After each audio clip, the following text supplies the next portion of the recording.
Hello everyone, and welcome back to the Third Silence, episode 7. Guys, we made it through 7 episodes. How does that feel? Lucky number 7. Incredible.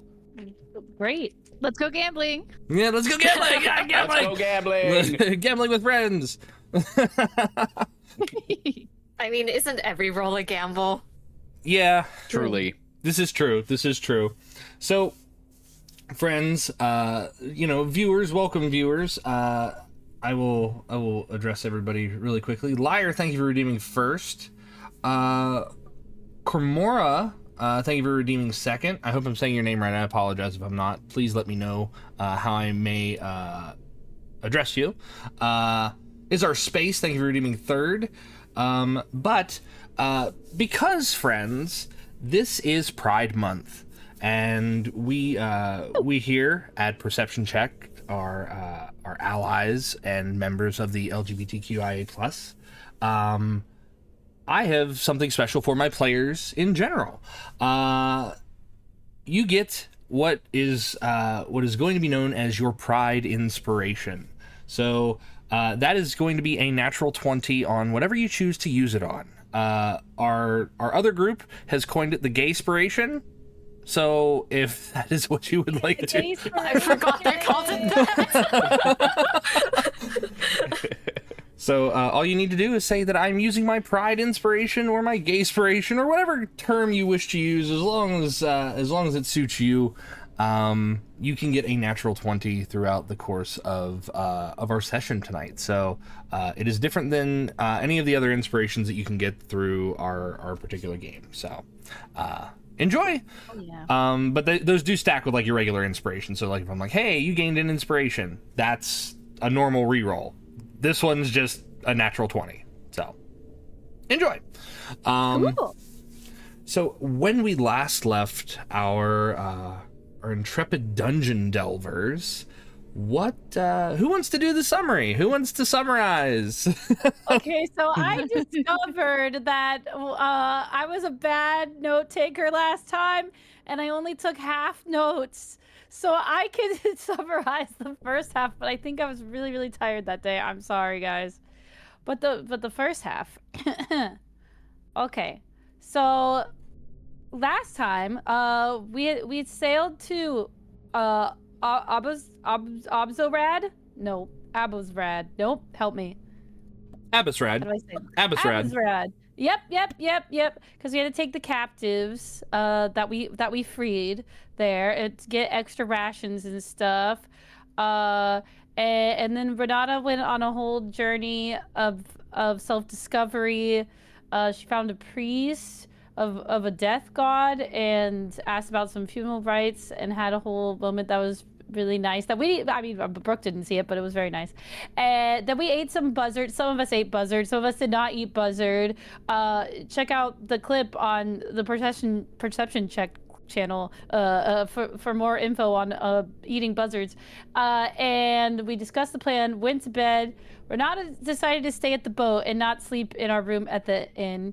And then Brooke woke up and a scorpion, and I was not very smartly tried to stab it, and then eventually realized that I have mage hand, and then I used mage hand. Then we put it in the bag, and then there was another scorpion, I think, and now there might be a bunch of baby scorpions in our handy haversack, but that's fine.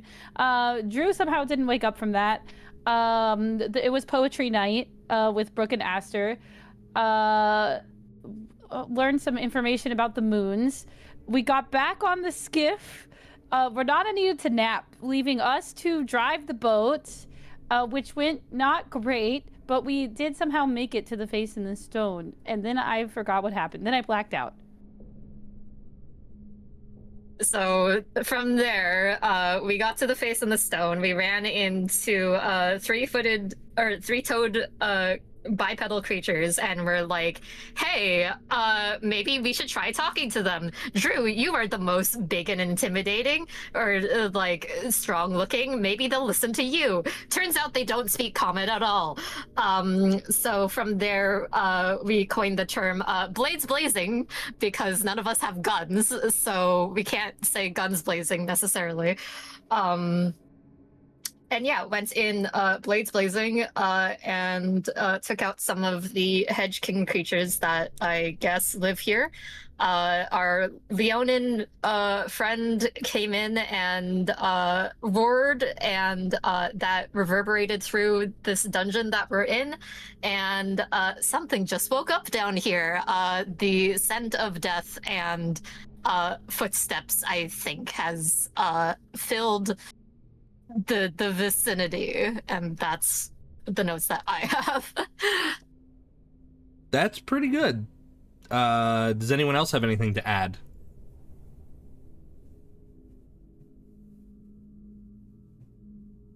If not, then Brooke and Aster add some inspiration to your inspiration pile. But yes, you had managed to locate the face in the stone through a terrible sandstorm again, which your companion had voluntarily slept through. And upon encountering the hedgekin and barely entering the tomb itself, you find yourselves among the darkened corridors. Sound of dripping water off in the distance. What do you do? Aster's gonna eat the good berry that they got from Renata earlier today. Like, they just been saving it in their like bag, but during the last fight, I gave the okay to get hit with Thunderwave. That's true. That's true. Maybe that was not the best idea. Remind me, Goodberry heals 1 hit point. I believe it's based on the caster. I don't know if Renata has like the healer feat or anything like that. 1 point of healing. Yes. Okay, I will take And you that. no longer need to eat for the rest of the day.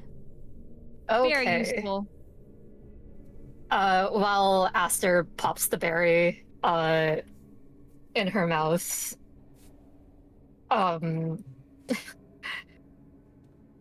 she kind of says to Renata, like, "Do you just survive off of these things?" Renata is too busy speed walking towards the Leonin. Okay. And she is going to Oh no.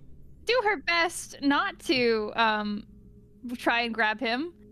But she will say, "Were you born without brains, or did you lose it out there in the sun? What are you doing?" He looks down at you, and then he looks over at Drew and says, Your companion. What do they mean?" Completely ignoring your question, Renata. I look at him and I go, "You know, you need to be a little bit more quiet. This is not a known territory for us, so we would like to have maintained the element of surprise." Ah, And you need to listen to me when I speak to you. This is not your domain, little warrior. oh, you call You him don't Little have to. Warrior? He- What was that? You call him Little Warrior?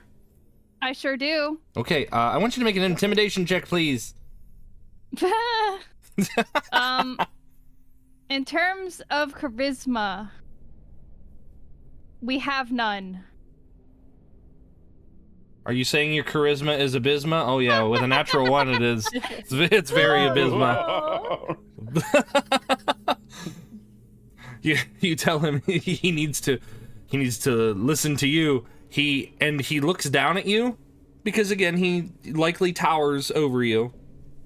He's probably the tallest, if not the second tallest person in your group. And as he leers down at you, Renata, he looks to Drew and says, "We should continue." Yes, we should.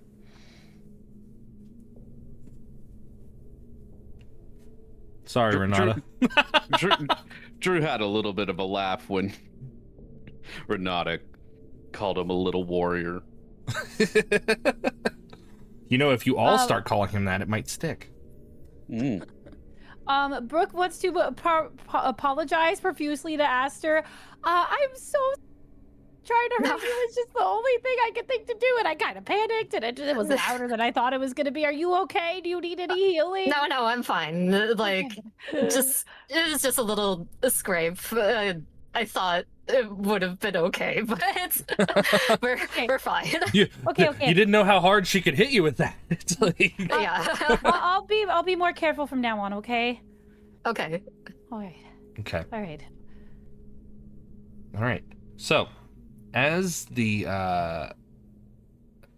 five of you kind of remuster yourselves, and you have the remainder of the complex to explore, where do you go and how do you approach it?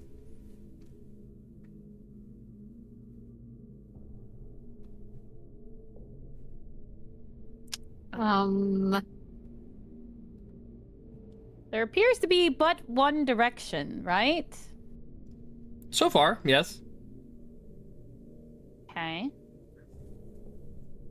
I am gonna mention the Hedgekins did seem to be able to go through walls. I Oh, think. yeah. So Did we all notice that? Actually, I will have I know that Renata and Aster witnessed that. I'm not sure if well, no, because Drew saw it outside because they ran into the stone outside. and then they tried, or didn't they try to inside the battle Yes. too? Yes, they did. So yeah, you guys would have seen that. Absolutely. Okay. Interesting. Do you think that means we could run through the wall? Brooke's gonna try and run into the wall. Okay, Brooke, you run very, very do you run fast, like as fast as your little legs will carry? Okay. Yeah. You hit the wall and you take 1 point of bludgeoning damage as you Okay, that didn't work. as you blast yourself right into the wall.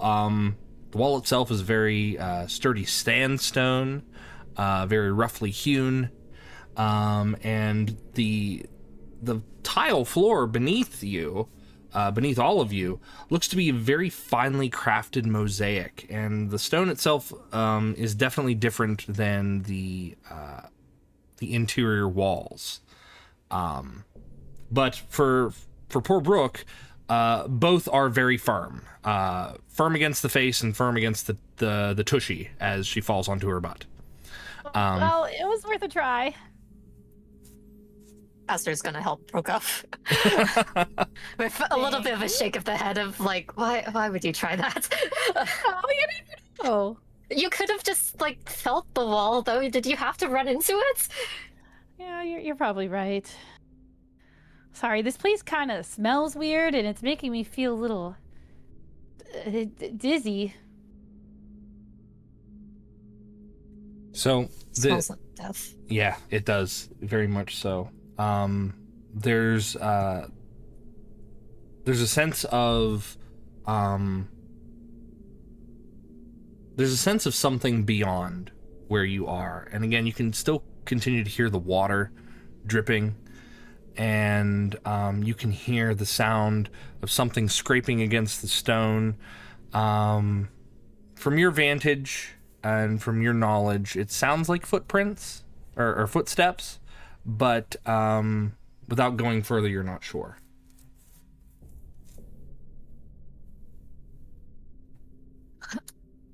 Aster looks over to Drew and Renata.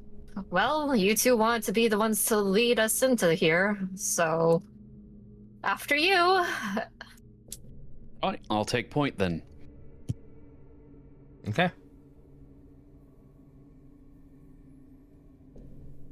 And I'm gonna go ahead and just move to where the edge of my vision is currently over here. Okay. Before you get too far, Drew. Uh-oh. Actually, I'm gonna scoot you back just a little bit, because as you round the corner and get around this large piece of stone, It looks to be a bit of crumbled masonry that's fallen from the ceiling and kind of ingrained itself into the ground here. As you turn the corner, actually, I'm going to move you back just one more, probably right about to here, just as you start to round the corner. You see that there's another one of those creatures, and it stares headlong in your direction. It doesn't say anything. It does just continue to watch you. And as it does so, it raises a hand in your direction, and it looks like it's going to cast a spell. What do you do?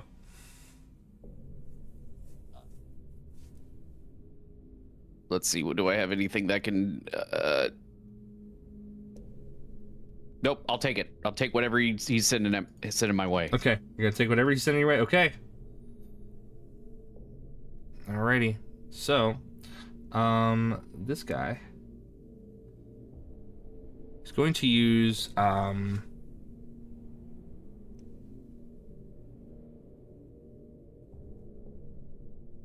going to use his Path of the Grave ability. I need you to make a DC 11 Wisdom save, please. Wisdom. Okay. That's a 23. 23. Okay.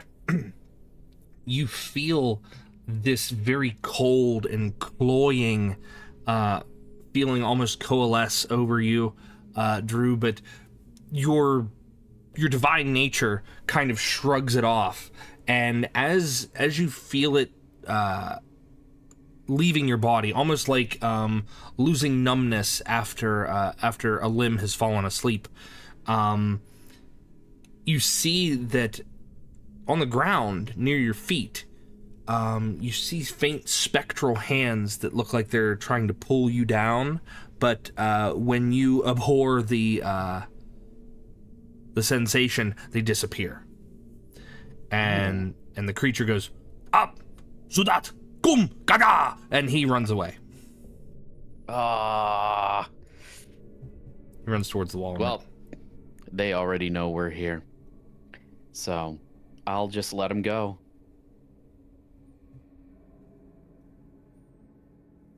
And I'll relay that back to the party. I'll be like, one of those little guys, he tried to cast a spell on me. I didn't know they could do that. Oh, great. There's spellcasters, too. Are you okay? Yeah, I'm fine. Can't hurt me. Okay. All right. So what about the rest of you? What do you guys do? Aster's gonna come around the corner here. Can I search this, is this just a rock? You said it's like masonry? Yeah, it's a fallen piece of masonry from the ceiling. So feel free to make an investigation check or a perception check. Let's see. 24. 24. Investigation. Heck yeah. That's a natural 20. So you see that portions of the ceiling have fallen in, and you notice that there are portions of the wall that have done the same. It looks like with a natural 20, over what appear to be centuries, Aster,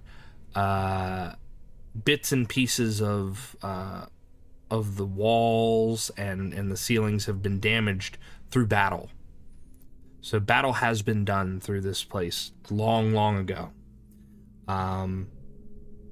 However, you notice that this particular piece of masonry, if you look straight up, it's almost like the entrance to a cave right above you from where this piece of masonry had fallen out. And as you cast your eyes upward, you can see that portions of where that rock had fallen out of have been worked into kind of like a system of tunnels. Like the way that your your dark vision kind of settles in. You're able to see like a faint curve where you would be viewing the entrance. You could see where it banks off to one side. So is like, okay, is there like a direct like wall basically going up or like connecting to where I see like the cavish like opening like in the ceiling? No, there's no adjoining wall. It's just right there in the ceiling. Okay.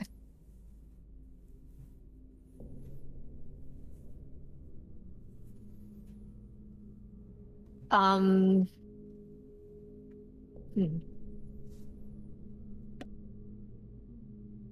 Aster will relay, hey, there are like cave systems up there. And there's been a lot of battles that have been in here, possibly to try and, I don't know, attack the Hedgekin or others attempting to slay this devil or vampire. So I'll say with a natural 20, you're able to discern a lot of the foot traffic through here too, because there's a, you know, in most tombs and crypts and dungeons, there's like a fine layer of dust in most unexplored areas. You see that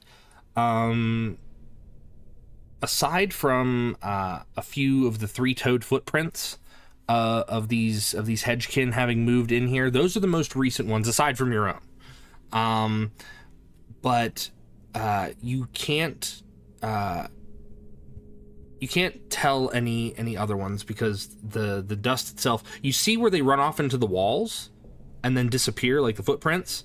So it's safe to assume that the hedgekin use the stone walls themselves as a means of travel, as opposed to the actual hallways and corridors of this complex.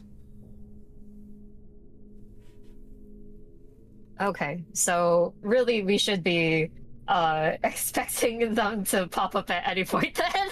Yeah, this is true.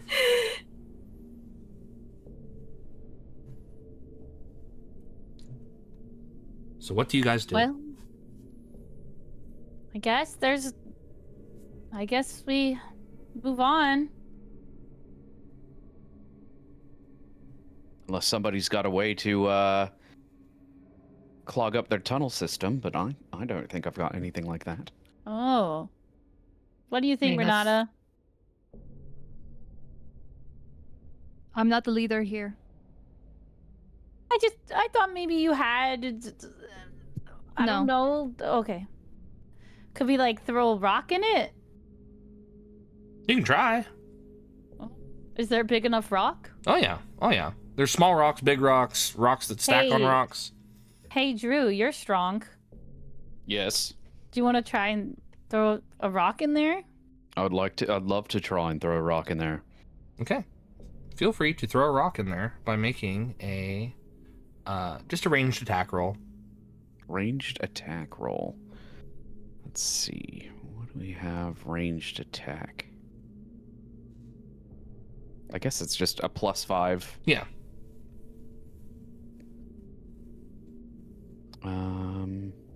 Okay. I'll just roll it. I can roll in an unarmed strike. That's an 8. You throw the rock and it catches off just the corner of the mouth of this little cave and it falls out. It doesn't even go it doesn't even go all the way in. Like it's just barely within it. It falls out. Well, looks like that's a no-go. I have a question. Yeah. How big is this tunnel? Oh What, no. The one up top? Yeah. So, from your vantage, the ceiling itself goes up about 15 feet. So, it's about, from where you are currently, it's about 15 feet high. But if you're asking how big the mouth of said tunnel is, it is roughly halfling sized, if that's what I think you're implying. But it's 15 feet up. Uh-huh. I just kind of look at Drew like, you could throw me up there. Drew just shakes his head and he's like, I No? don't think that's a good idea. Okay. You can try it. I'll get you up there. What do you guys think? But, you know, might be worth exploring. Renata, are you willing to fly up there just to scout it out? You can fly. She looks between the two tallest members. Am I being told to? No. I want to know No. if everyone thinks it's worth checking out.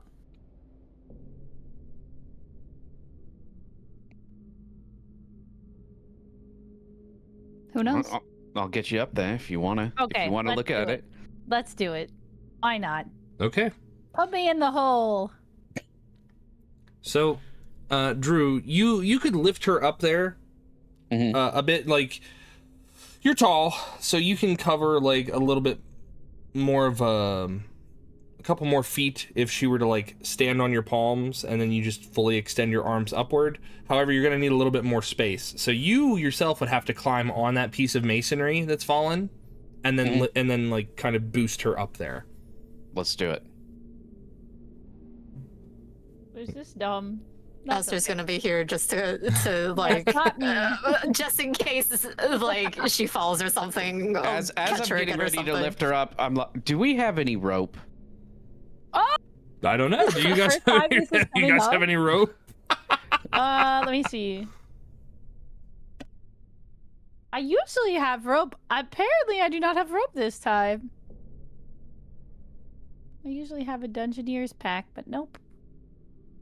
I have a diplomat's pack. That does not include rope. Okay. Drew, you got a rope? Let's see. I'm sure Renata has rope. I have a priest's pack that does not include Oh a my rope. god. Renata, Okay. you got some rope? Renata's walking away. Okay, I see that she doesn't want to be involved in this shenanigan, but that we don't need rope. Boost me. All right. Once you get up there, don't go too far, and then come back.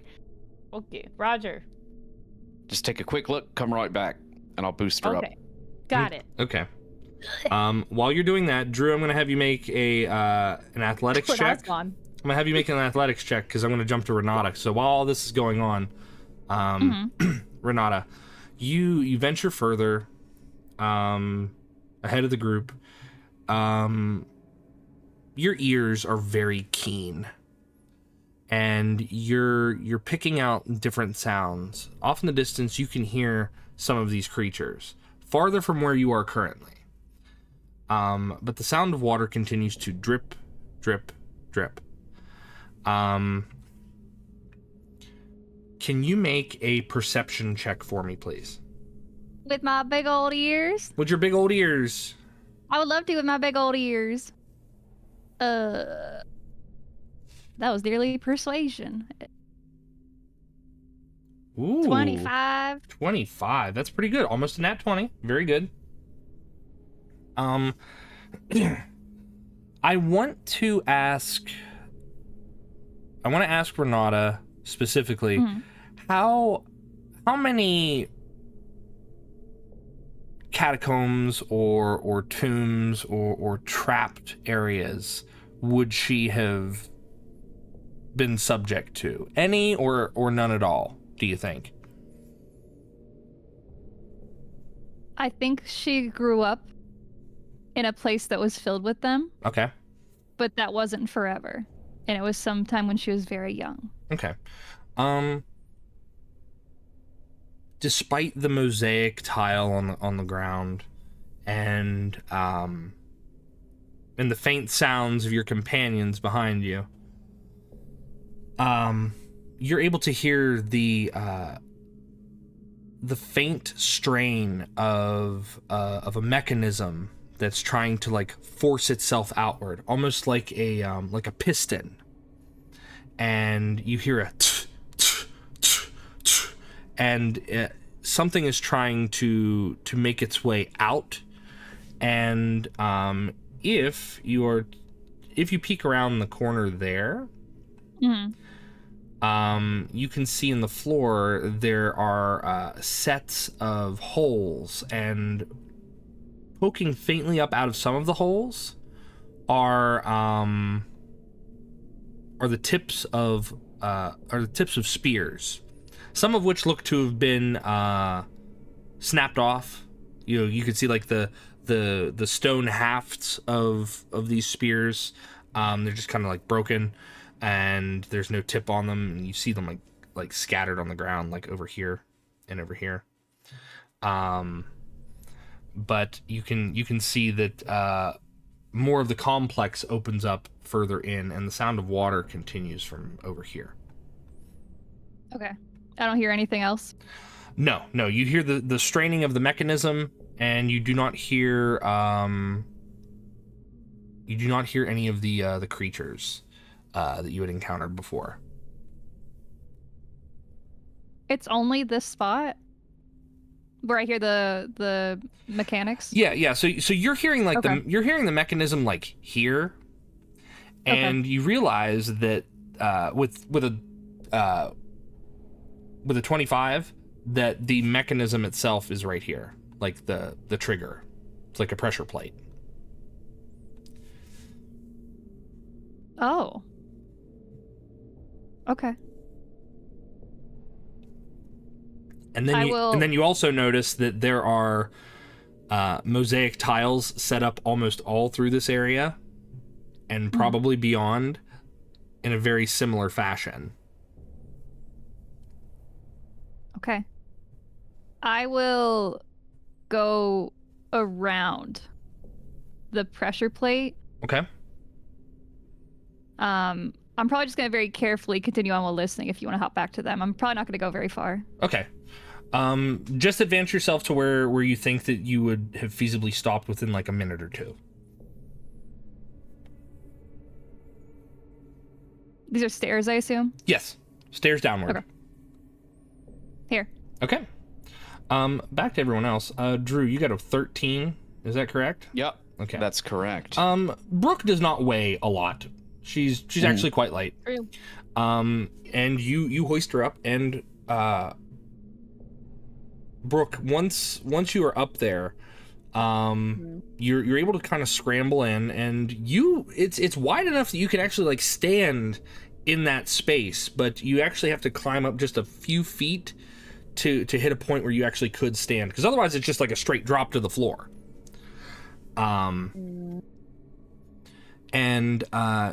you see that there's a small carved out alcove, and in this alcove you see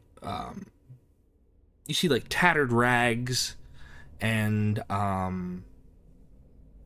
like old pieces of cloth, and you see like spools of what appear to be or bolts of fabric, rather. You see bolts of fabric like kind of like loosely packed in there, and they're still on the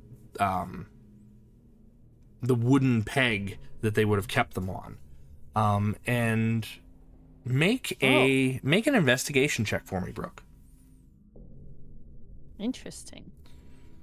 12. This looks to be and while it's all not from the same caravan, this looks to have been a product that had been raided from various caravans and just kind of like stored up in here. With a 12, you're not able to determine how long it's been here, but some of it is very old. Like you see like a few like critters working around in there, and you actually see like a very, very, very small scorpion like kind of crawl out, but then it looks at you and then hides. Not again. Does it seem like it's just fabric? Like specifically? You see fabric first. Do you investigate further? Heck yeah. Okay. Wait. To do that, I need to crawl more in the hole. Uh-huh. Okay, I'm gonna call down to my comrades. There's like fabric up here. I think it was taken from some caravans. I think there might be more. Can I crawl in a little more? What do you guys think? Yeah, might as well. You're up there. All right, Just I a will little bit. crawl in farther. Okay, you crawl in farther, and at this point, you feel like the stone beneath your hands and your feet. As you crawl, you feel that it gives way. Oh. But it gives way to a very finely woven rug. Oh. And beyond that, you see now, as you've gone a little bit further in, you see like a few sacks and some small boxes kind of nestled around. Some of the small boxes, they don't have lids. They look to have been pried open. And you see like a few pieces of tarnished metal inside. But upon closer investigation, you see that it's like cups and like goblets and pitchers and things like that. Okay. So it looks like it appears that maybe they're just storing the things that they've raided from caravans up here. Unless you investigate further. At first glance, this is what you see.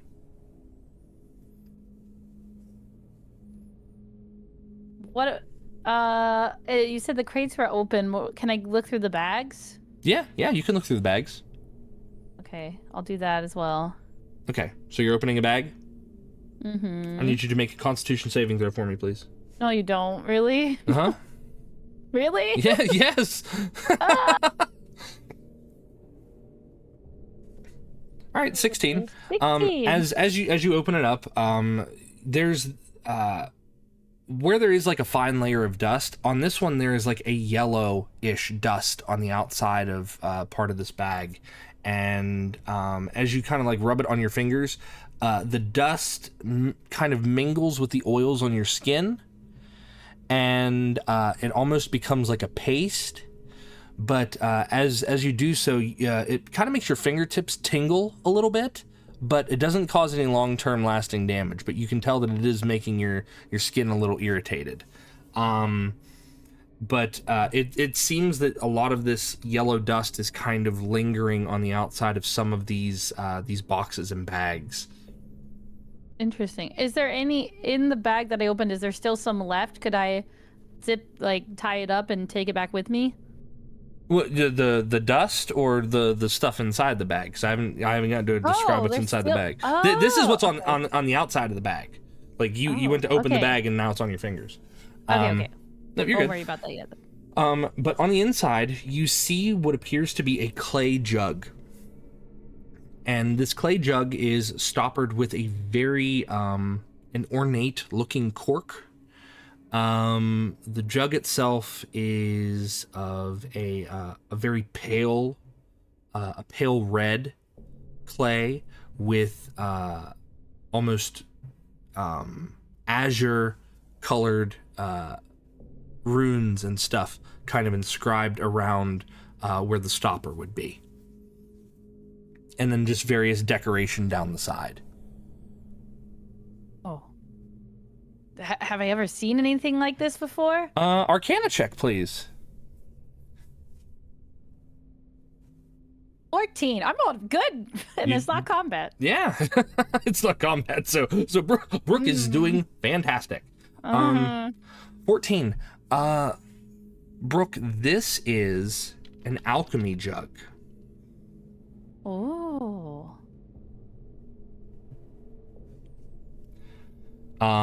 This particular jug, do you move it around or do you just look at it? I'll give it a swishy. Okay. You can hear sloshing sounds coming from within the jug. Okay. It sounds like there's something inside of it. I know it's an alchemy jug. Do I know what an alchemy jug does? Yes, and I will share that in the chat here. Actually, I'm going to share it in our Discord chat, and you can click the link. Cool.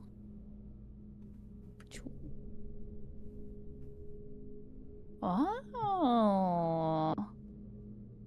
Okay. Well, I'm going to take that back with me. Okay. There is something else within the bottom of the bag. Okay. So in the bottom of this bag, you also see a silver ring. Okay. I will examine it. The ring itself looks to have like a buzzard's head attached, like kind of like not attached to it, but it's like kind of ingrained or kind of carved into the silver, and the wing itself kind of wraps around and comprises the rest of the band. You can also make an Arcana check if you wish. Okay. Or a history check, whichever is higher for you. Either. I'll do history since I did Arcana last time. No, not good. Okay. I don't know what this is. Yeah, you don't know what this one is. Okay. But you know that you have an alchemy jug. That's cool.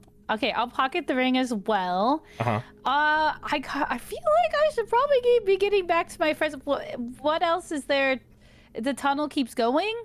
No, it's just a small carved out alcove that looks like they've just stored stuff in.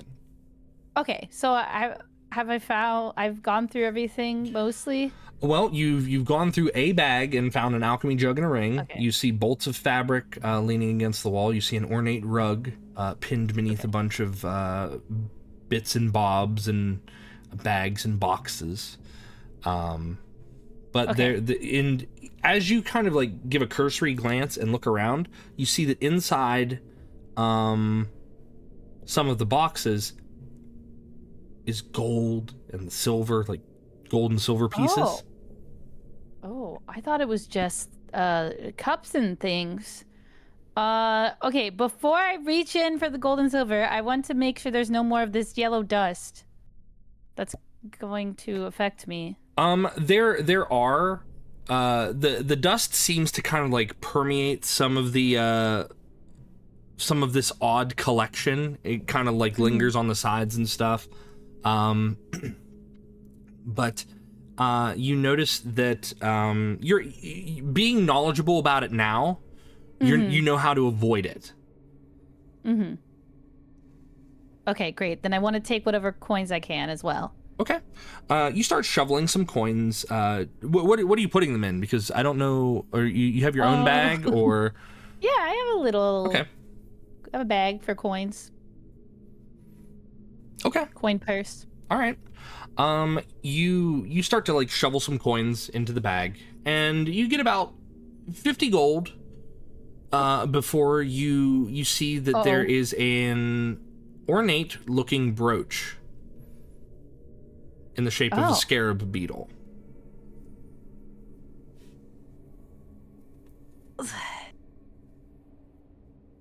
That's cool.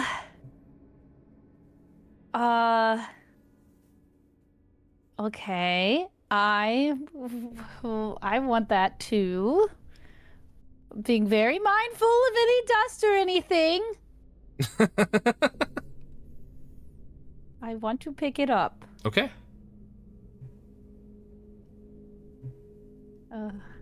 Okay. So you're sure that you pick it up? Can I examine it? You can examine it as it sits upon a pile of coins. You see that it is again shaped in like a scarab beetle. There is it looks like a midnight blue stone. Kind of comprises some of the ornamentation of this scarab, and that is all that you're able to tell without moving it. Well, the thing is, Brooke is not very smart. So I think Brooke's gonna take it. Okay. Mm-hmm. Okay. Yep. You take it. I take it. Mm-hmm. And that is all there is to this area? Unless you wish to take anything else. I do want to look one more time at the rug. Okay. Does it look fancy Yes. or magical? It looks fancy. As far as magic goes, you can't tell. You would probably have to cast Detect Magic. Fair. Okay, I will head back. Okay. Guys, I found a lot of stuff. Okay, did you take it? Did you take it? I'll show you. How do I get down? Do I just jump into Drew's arms? I could do that. Yeah, you could do that. I'll catch ya. Okay. Whee! Right, she jumps out and she lands right in your arms, Drew. Yep. We'll just Okay. put her on the ground. I'm gonna show them what I got. Okay. I got this. This is definitely an alchemy jug and some gold. 50 gold here. You can have that, Aster. I know you keep track of the gold. And this is I think it's a beetle. Oh, and also a ring. I show them the scarab brooch and the ring. Okay. Can I do an Arcana check on the buzzard ring and the scarab brooch? Oh yeah, they would be two separate checks, but yes, you tell me which one you're doing first though. I'll do the ring first. Okay. And then scarab brooch. Okay. So the ring itself is a ring of featherfall. Ooh. That would have been good to do. she could have just put it on and just jumped out. Woo! But actually, she would have had to have attuned to it first. But that's neither here nor there right now. So you, so the ring is a ring of featherfall. But with a 19 Aster, you can tell that it has another property to it. You would have to cast Identify to figure out what that property is, but this is no ordinary ring of featherfall. Okay. Good to know. And yeah, and the other thing?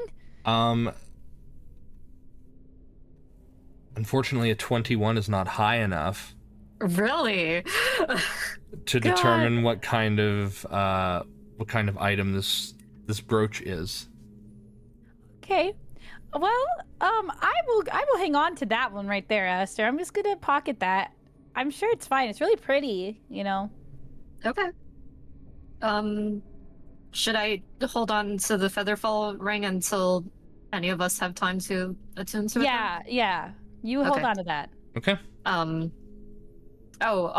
Also the alchemy jug. Do you want to hold on to that, or do you want me to throw it in the pack? Let's put it in the haversack. Okay. Okay. You put it in the haversack. Find our friend.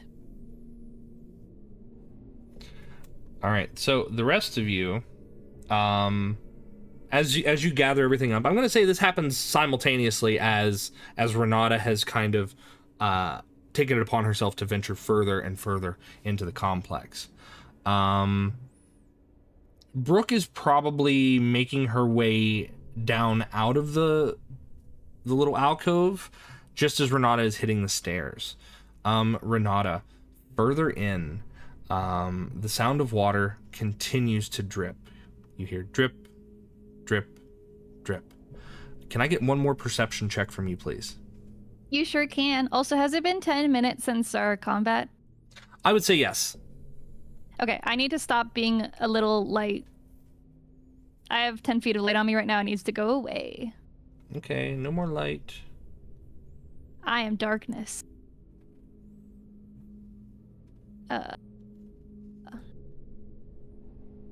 19. 19. Okay.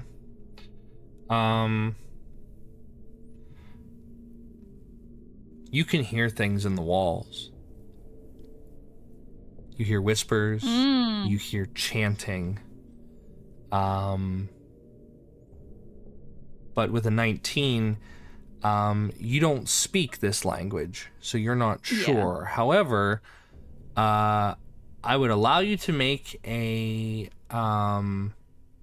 insight check to determine the tone in which you're hearing these whispers. Okay. 22. I don't know about you. But I'm feeling 22. 22. So you hear within these whispers, without even understanding the language, you can tell when something's hostile. You can tell when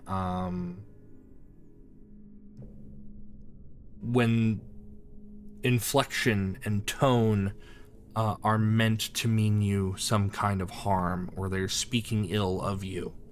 And that's not the sound that concerns you. You come from somewhere where sailors are prevalent.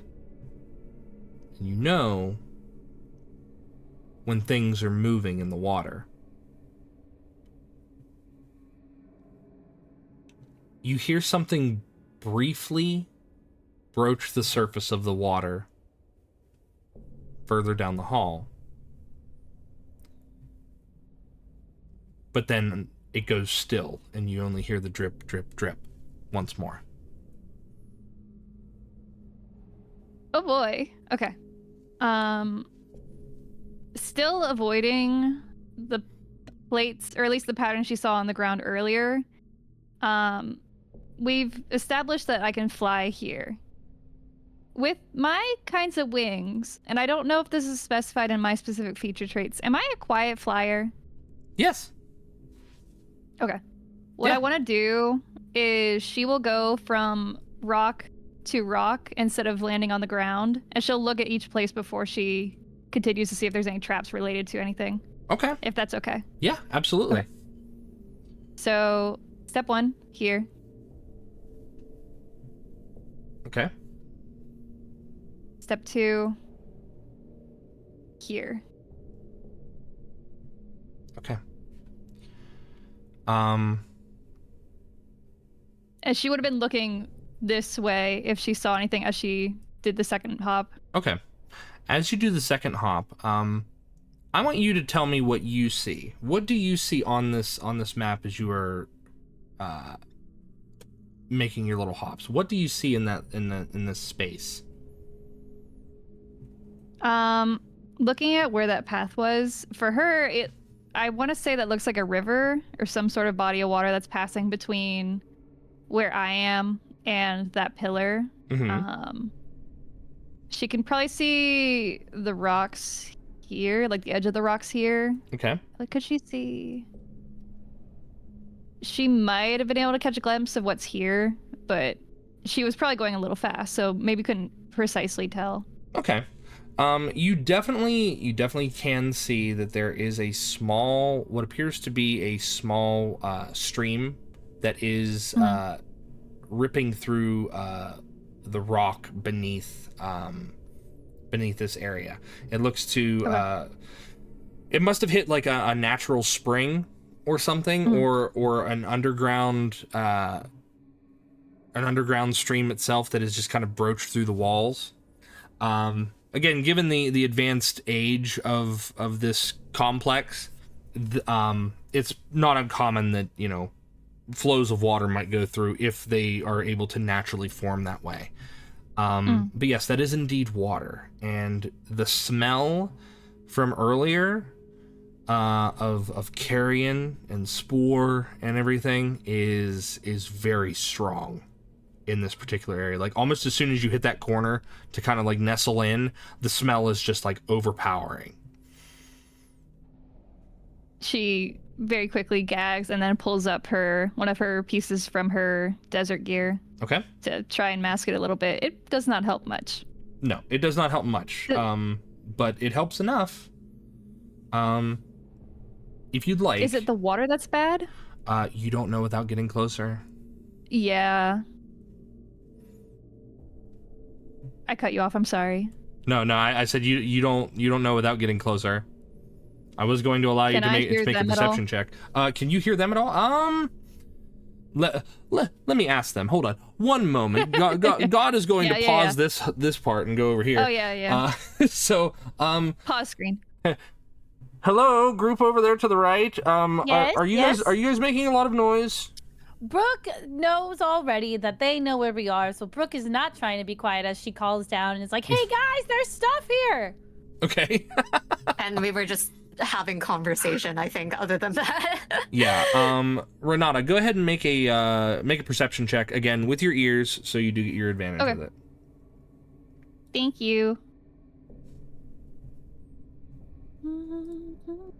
20. Oh, Yeah, you can hear them. You can hear them Okay. talking. they're gonna be distracted still. I'm going to carefully, and if I notice any issues with the water, well, that's a good question. When I heard something breaching the water, would I presume that this is where I heard it, or did it seem like it was further away? I would say you would presume that this is where you heard it. Awesome. I will not be approaching then. I'm going to wait here Okay. until they get here. All right. You're gonna be perched And up I'm on the wall going like a to- gargoyle. Is that what you're Yeah, gonna do? yeah. And she's going to basically be prepped to do primal savagery, which is a cantrip, Okay. in case something comes around the corner. Okay. Awesome. But not her allies. Yeah, not her allies. Well, maybe You- the Leonin. You know, if he gets caught in some friendly fire, then, you know, oops. He should have paid attention. Mm-hmm. Could've. All right. So the rest of you, after you retrieve Brooke from the ceiling alcove, Brooke, do you tell them everything that you saw up in there? Yes. Okay. In great detail. Okay. So you tell them about the bolts of fabric, the little crates, the yellow powder, the ornate rug, that kind of thing. Okay, cool. Wonderful. All right. So what do the three of you do? I say three because the Leonin is going to go wherever Drew goes. I think. Where did Renata get off to? Ahead? Well, we should. I guess we should try and keep an eye out for. Would. All right. I'll go ahead and head in the direction I presume that Renata went. Trying to tread as carefully as a big, tall dragon man can tread. Okay. So I'll start moving forward over Okay. here. Okay, Drew, do you step over this plate here? I tried not to step on anything that looks like it shouldn't be stepped on. Okay, well, to you were not actively checking for pressure plates or no. traps, correct? No. Okay. Drew, as you step here, I need you to make a dexterity saving throw for me, please. Okay. Oh. That's a 4. Well, that's not good. No, that's not good. So Drew, I'm going to move you right about to here. Mm-hmm. Because as you step on the circular pad in the center of this mosaic, you feel your foot sink down briefly, and just before you can pull your foot up to undo what you've done, out of the wall comes a spear, and Oh, geez. it juts out and it hits you for 3 points of piercing damage. Ow. And I need you to make a Constitution saving throw for me, please. Oh, dear. Dragon shish kebab. Constitution save? I'm decent at that. 13. 13. You're fine. You're not poisoned. Okay. Okay, great. Looks good to me. But yes, you take 3 points of piercing damage as the spear juts out, and you hear the pressure of the piston behind it. And once it juts out, You can make a perception check or an investigation check for me if you'd like. Perception or investigation. I'll make that a perception check. 16. You can tell that the mechanism now is broken. Okay. So this spear will not be able to retract and do this again. All right. Well, just in case, I'm going to grab the spear and just snap it off. Okay. It's not a stone-hafted spear like what Renata had seen in the floor earlier. This one is a wooden hafted spear, so the wood is kind of given way to age and kind of like decay, and you easily snap it. Okay. Great. I'll just toss that off to the side and then continue moving forward. This time, more carefully checking for traps. Okay. Aster and Brooke, are you following along behind Drew? Yeah, I'm guessing we saw him get hit with a trap and like, Yes. oh, okay, Yeah. we need to watch out. Would it be like a perception check while I'm walking to like check for traps? And Yes, just yes, if be you're- able to warn. Yeah, if you're actively checking, yes. Otherwise, I go off your passive perceptions. Unfortunately, I don't know if anyone's passive perception is high enough to spot a lot of the what might be in here. It could be, but if it does, I will let you guys know.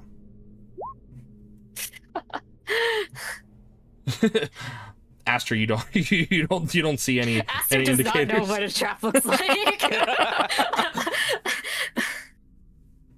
Aster's Okay, like, well- where did that spear come from? Why did it come out of the wall? We don't have this in the city.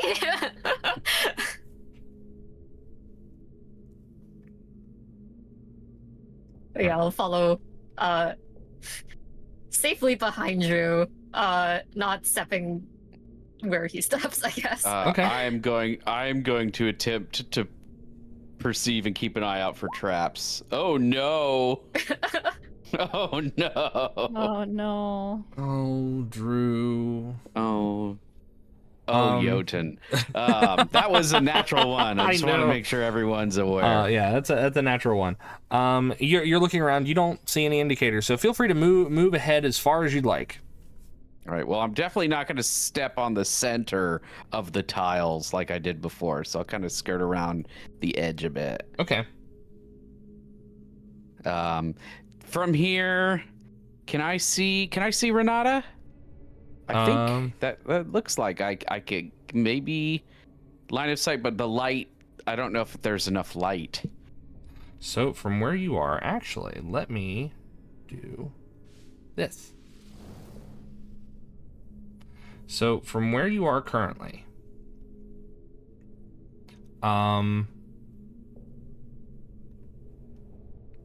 I would say, Renata, are you hiding? Are you actively hiding though? Not really. She was more actively getting ready to attack something if it popped out. Okay. But she was like keeping quiet in the corner. Okay. Drew, I'll have you make a perception check at disadvantage to see if you can see her. Okay. Give me a moment. I accidentally clicked away from my character sheet. Perception check, disadvantage. Let's go ahead and... Show me a 1. It's another Yes! one. You're doing great, buddy. You're doing great, pal. Drew, you don't see anything. You think there's a gargoyle on the wall, is what you think. You think there's a gargoyle perched on the wall up there. Guiding bolt. No, you don't see anything. Great. Well, Because I think if Renata's passive stealth, her passive stealth, a 3 is not going to see her. Especially not a nat 1. You're gonna be like, I don't know where she went. No, I just like, I'm looking, but I'm not really looking. So again, moving but avoiding the centers of these mosaics as I kind of move along. I'm gonna go this way. Okay. Up here. As you go up that way, you can see where some of the spears. So this here, it looks to be a spear floor. There are a few that have not fully ejected themselves from the holes in the floor. Some are broken, but these are stone hafted spears. Some of which the heads of them have been scattered about, and given your proximity, you're able to hear like the faint psst, psst, psst, psst of the piston trying to force some of them upward. It's as if the mechanism of the trap is busted. Okay, so this is probably broken, and I can make my way around it relatively safely. If you believe Let's so. go with yeah. I believe so. I believe so. As long as you believe. Taking the trap. Brooke, are you moving ahead? Or are you gonna stay in the dark? Yeah. Sorry, I'm going to do the same thing that. Where did Aster go? Oh, I'm gonna do. Yes, I'm gonna stay near Aster, doing the same thing that they were doing and following following Drew as he tanks all the traps. Okay. I'm not following him into the spikes there, though. I'll go down the stairs. Yeah. Yes. That's probably a wise decision. No. So, what? Boldly going where no Dragonborn has probably gone before. I'm gonna go across these spikes, the spike floor. Okay. Again, as you traipse across the spike, the spear floor, you hear the mechanism trying to work, and you can tell, that this particular trap would be quite deadly. Yes. Given the number of spears, and given that the one that you had been jabbed with through the wall was likely coated in poison, these ones might have been as well. All right. But you get across with no difficulty. Yes. Finally, something's worked out. Huzzah. And as I go across, I'll be just like, yeah, you two better, and you know, all y'all better be careful coming across these. During that, Aster's just gonna walk up this way and wave to him. Hey, and Drew's like, hey, that was pretty cool. Is there anything over here? Actually, I'm gonna kind of yes, there is. I would like to check to see if there's anything cool over here. All right, I want you to make another perception check for me, please. This one is not at disadvantage because you're not trying to spy a friend on the wall. It doesn't matter. Actually, you find that some of the stone over here is loose. Oh. It's loose. That could be dangerous. Anyway, I'm going to try and put a claw in and see if I can pull the stone away from the wall. Okay. I'm not going to have you roll for anything. You pull the stone away. As it falls away, you see that inside there is a small bag. Everything in my brain is screaming to grab it. There is a survival instinct in Drew's brain, but it is wrapped in armor. Brooks. It is wrapped in armor, so he says, fuck it, and he's going to reach in and grab it. Okay. I need you to make a Constitution saving throw for me, please. Hell yeah. I assume I told them about the dust. 10. Okay. 10. Drew, as you reach in, I know that you're wearing gauntlets, or are your fingers exposed? I know, like on the artwork that we've done, your hands are exposed, but you can tell me if they're not. No, Drew's probably doesn't run with exposed hands. Maybe fingerless gloves. Okay. So your fingertips touch this bag, and instantly you feel this irritation upon your skin. And it feels like it's getting just beneath your scales, almost to a point where it would be like an innate, irritating, festering feeling just underneath your scales.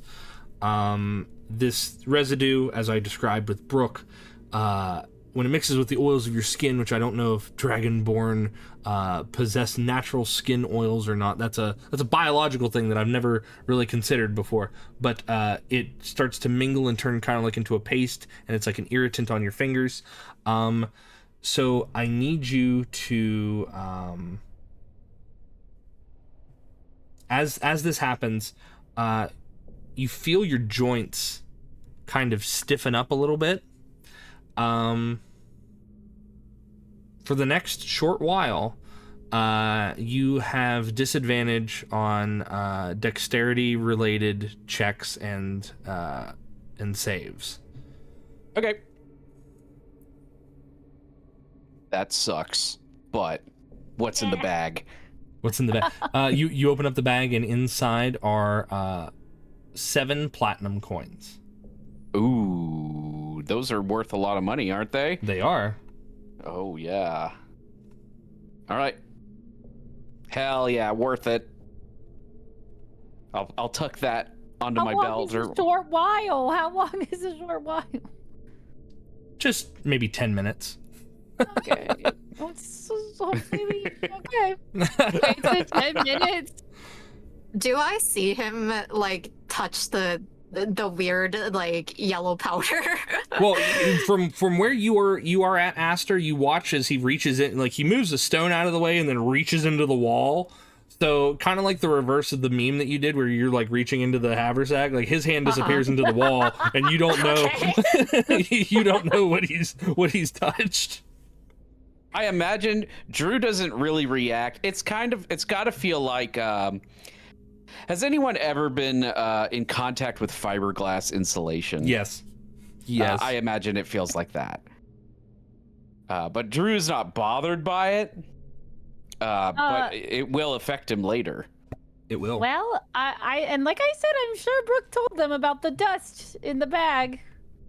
Nope, earlier. I don't remember you saying anything to Drew about that. Okay. Hey, by the way, there was yellow dust that almost made me feel funny, but I was okay. I'm gonna come forward this way and kind of carefully, not stepping on the middle of the flower. Okay.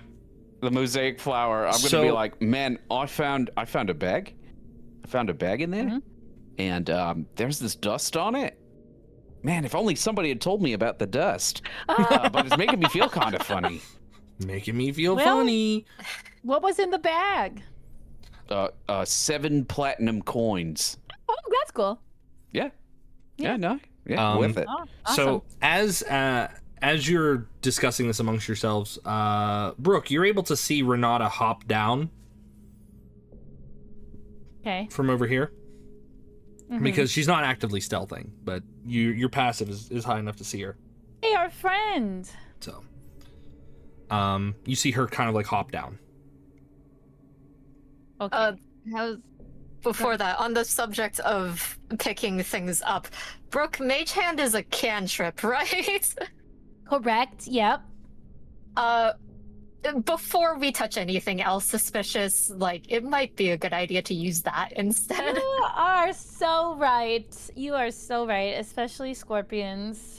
Yeah. Okay. Okay. Good to know. Yeah, but I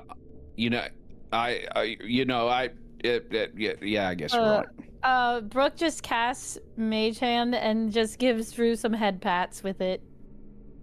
There. Isn't the Mage Hand invisible? I mean, so. I mean, you can make it visible. It's visible. Okay, because I was otherwise just gonna be like, what's touching my head in this strange cavern? just weird head pats. Yeah. And I will just let everyone know that I can see Renata and wait for Aster to go, or Drew to go first. Okay. Drew Renata will go first. Renata, Oh what are you doing as you hop down? I just wanted to hop to this other rock. And if there's no immediate threats noticed. Give me a perception check, please. Okay. No immediate threats noticed. No immediate threats noticed. I would like to cast Shape Water in the middle of the river. Okay. like somewhere around here. Okay. Specifically, I want the 5-foot cube of it to freeze, but it will not freeze if there are creatures in the water. Like in that cube. It will not freeze if there are creatures in the water. Okay. Correct. You go to freeze it, and it does not freeze.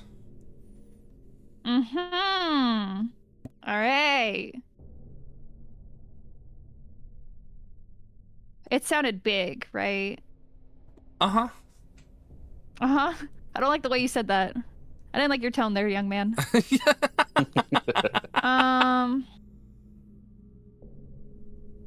What do I have here?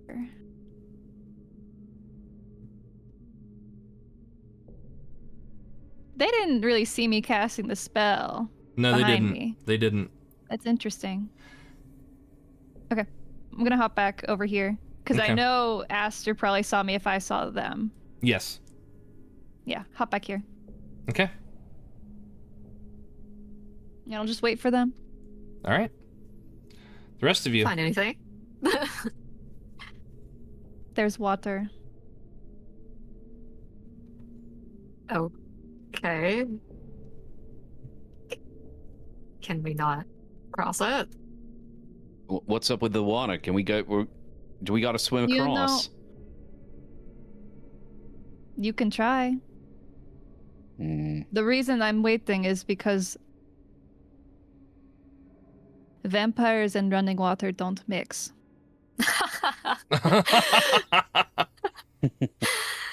Okay, well,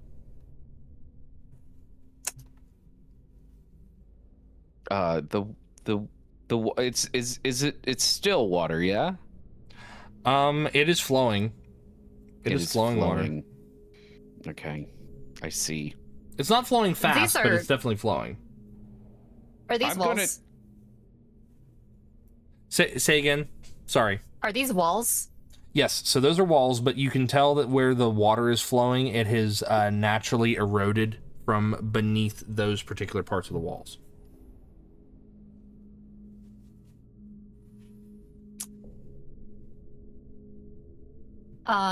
Aster is gonna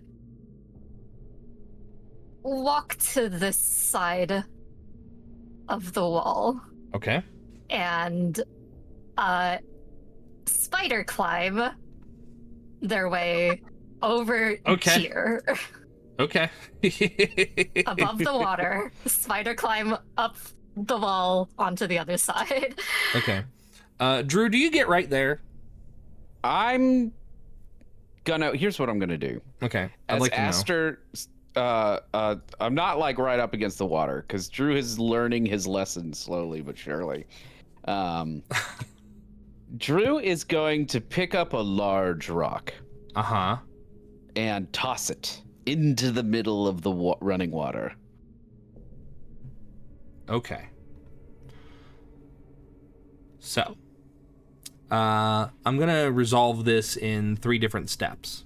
One Okay. being what Renata has done with the shape water, one with what Aster has done with her spider climb, and then one with what you've done with this big chunk of rock. Renata, you position yourself and very keenly and very astutely you watch as your idea and your belief of vampires not being able to cross running water is kind of shaken by the fact that Aster crosses it anyway. Now, they don't cross it in the traditional sense. Like, oh, I'm going to jump across, I'm going to ferry across, swim across, what have you. No, they cross over the top of it. Spider climbing across the ceiling. So I don't know how that affects Renata's worldview of Aster as a vampire or anything. Might not change anything. It might change a perception. I don't know. That's up to you. However, Aster, you cross. I'd like you to make a perception check, Aster, as you're crossing. Okay. 20, not 20. natural. So an adopted 20.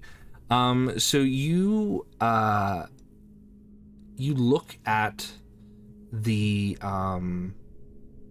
you look at the surface of the water, and even with the lack of ambient light, and Drew's sword is emitting light, and it's almost as if that is working to your benefit here, because you see a large, almost scorpion-like shape in the water, kind of resting maybe about 5 feet below the surface. Drew, you throw a rock. Mm-hmm. And big heavy rocks like to make that sound as it splooshes in, and mainly because it sinks. The rock goes in, and you hear as it collides with something, and that something emerges. Yeah. Oh my god. What is that? Fiddlesticks. So, emerging from the water, as you hit it with a rock, you hear, and it screeches and breaches the surface of the water. It cascades off its chitinous shell. It's a very lobster-like aberration, almost like a mutated crawfish. Hell yeah. Around its mouth are a flurry of writhing tentacles, and the claws themselves snip and snap at the air. And as it breaches the water, let me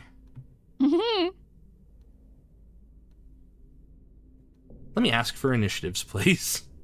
Hee hee. Man. I have a question. Did it take damage from the rock? Its chitinous shell has protected it from from a massive amount of damage to be received from said rock. So let's see. I think that is it. This one? No, not that one.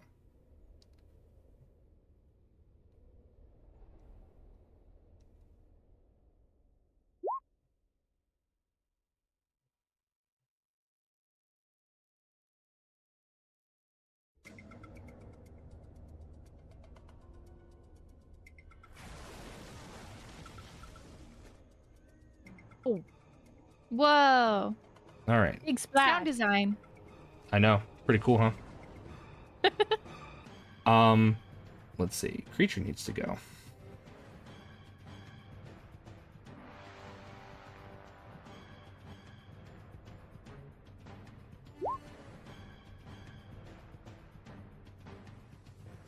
Okay. We will have our Leonin go also.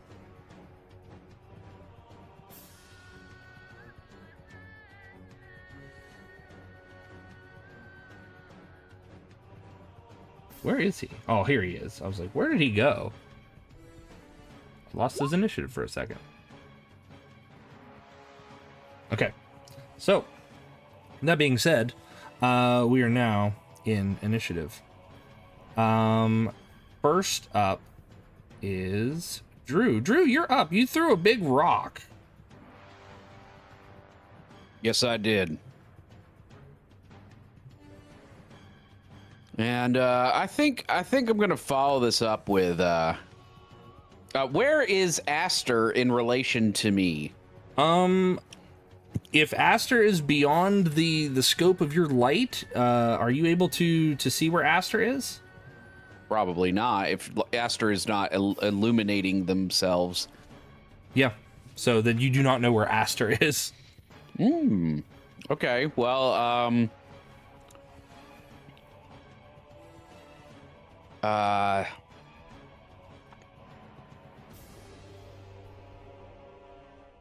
here's what I'm gonna do.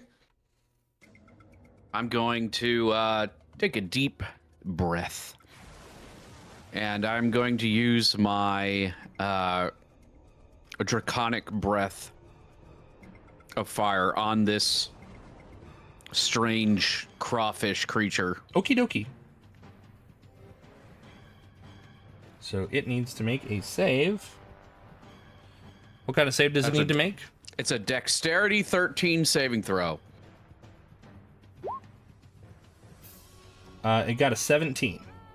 Rolled a 14 on the die. All right. I think on a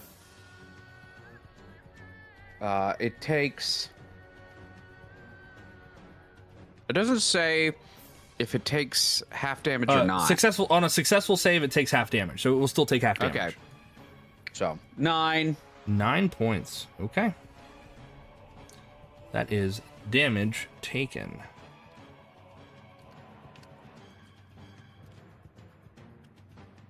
All right, we round up in favor of the player for the half damage. So okay. Anything else, Drew? Let's see. As a bonus action, since the breath weapon is not a spell, I would like to cast Hunter's Mark. Okay. So Creature is marked. beautiful. All right. I think that'll be my turn. I'm gonna take this. The sword has been out, but I'm going to get into a defensive position and then take a step 5 foot back. Okay. So you take a 5 foot step back. You were 5 feet away from it. Hold on. I think it's got reach on you. I gotta double check. No, I didn't think I was that close. Well, so I'll just say where I am. It is emerged where it is emerged. So okay. Okay. So is that your turn? That's my turn. Okay. Next up is Erthos. Erthos hears this creature breach the water, and he snarls and is pleased with the idea that battle can commence. So he is going to gonna move up, over, move down to here. He is going to attack with his scimitar. A 16. Is that going to hit this creature?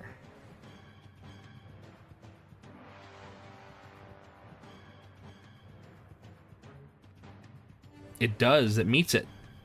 Cool. Damage time, Erthos. Roll high. 9 slashing. That's not too bad. Not too bad. He deals 9 slashing, and then he's going to attack one more time with the scimitar because he has multi-attack.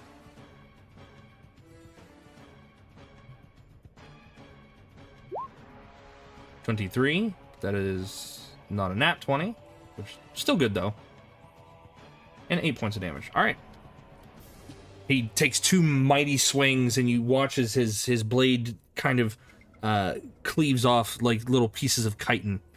But now that brings us to Aster. Aster, it is your turn. Okay.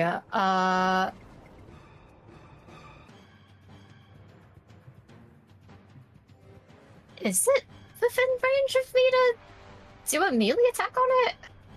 You are on the ceiling currently, so no. Oh, okay. So I'm like mid, or I was like mid, or movement, or am I on the other? Yeah, you were mid movement because as I was describing, like you went over the top and you were able to see the form in the water, and as that happened, Drew kind of threw a rock in there.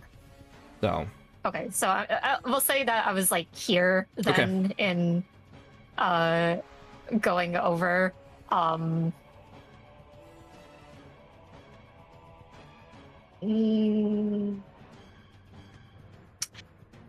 know what? I will hop back over here.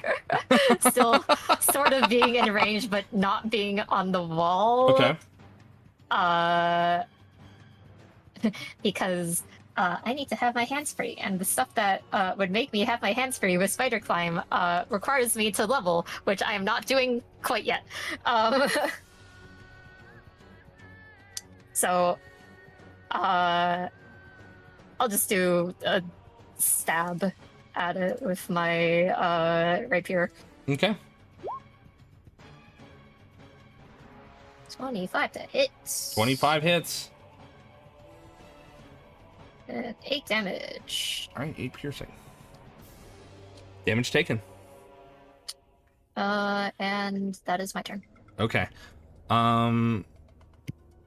Now's where things get a little dicey. So it is now the creature's turn.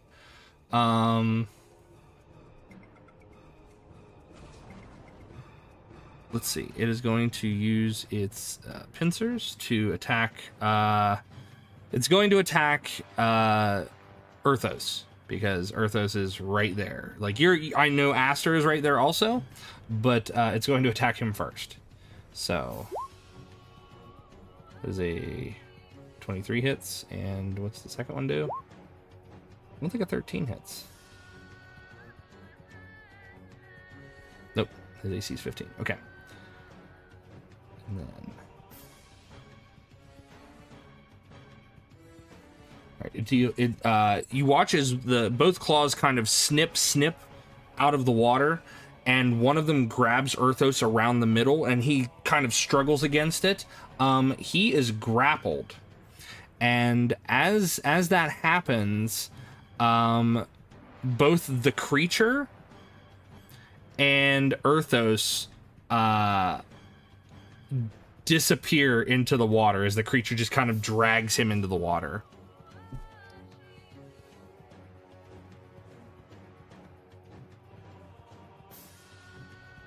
But you guys can still see the form of the creature and Erthos as he's struggling within the water itself. But that is the creature's turn. That brings us to Brooke. Brooke, it's your turn. Okay, I'm gonna wait. It moved. Wait, what happened? I was doing a thing. What happened? Can I not see it? Okay, so for reference, Drew hit it with his breath weapon, and Erthos hit it with his scimitar. Aster hit it with their rapier, and then the creature went and grabbed Erthos around the middle with its claw and dragged him into the water. Oh, fun! So that's why I can't see it. Okay, well, that ruins my plans. Okay, hold on. Let me see if maybe I can do this without seeing it. That ruins my plans. One Not your creature plans. you can see. Nope.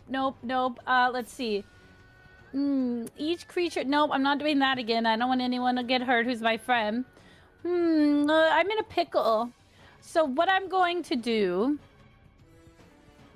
is get closer to the water. No, I'm not doing that.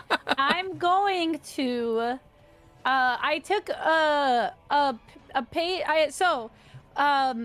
Brooke had studied that spell that we found the scroll for way back in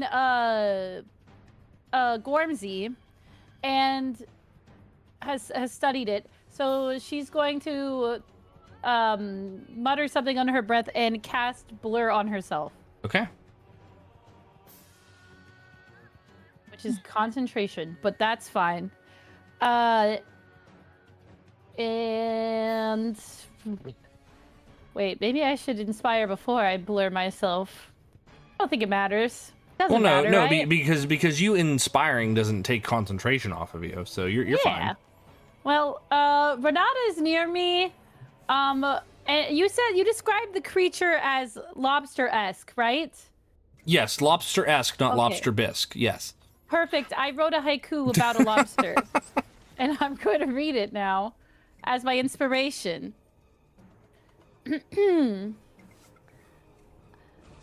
Yummy lobster, please. Will you be my dinner now? I am hungry. Give up. Boom. Inspiration. Is that a haiku? And I'm not moving. It is a haiku. It was 575. Wait,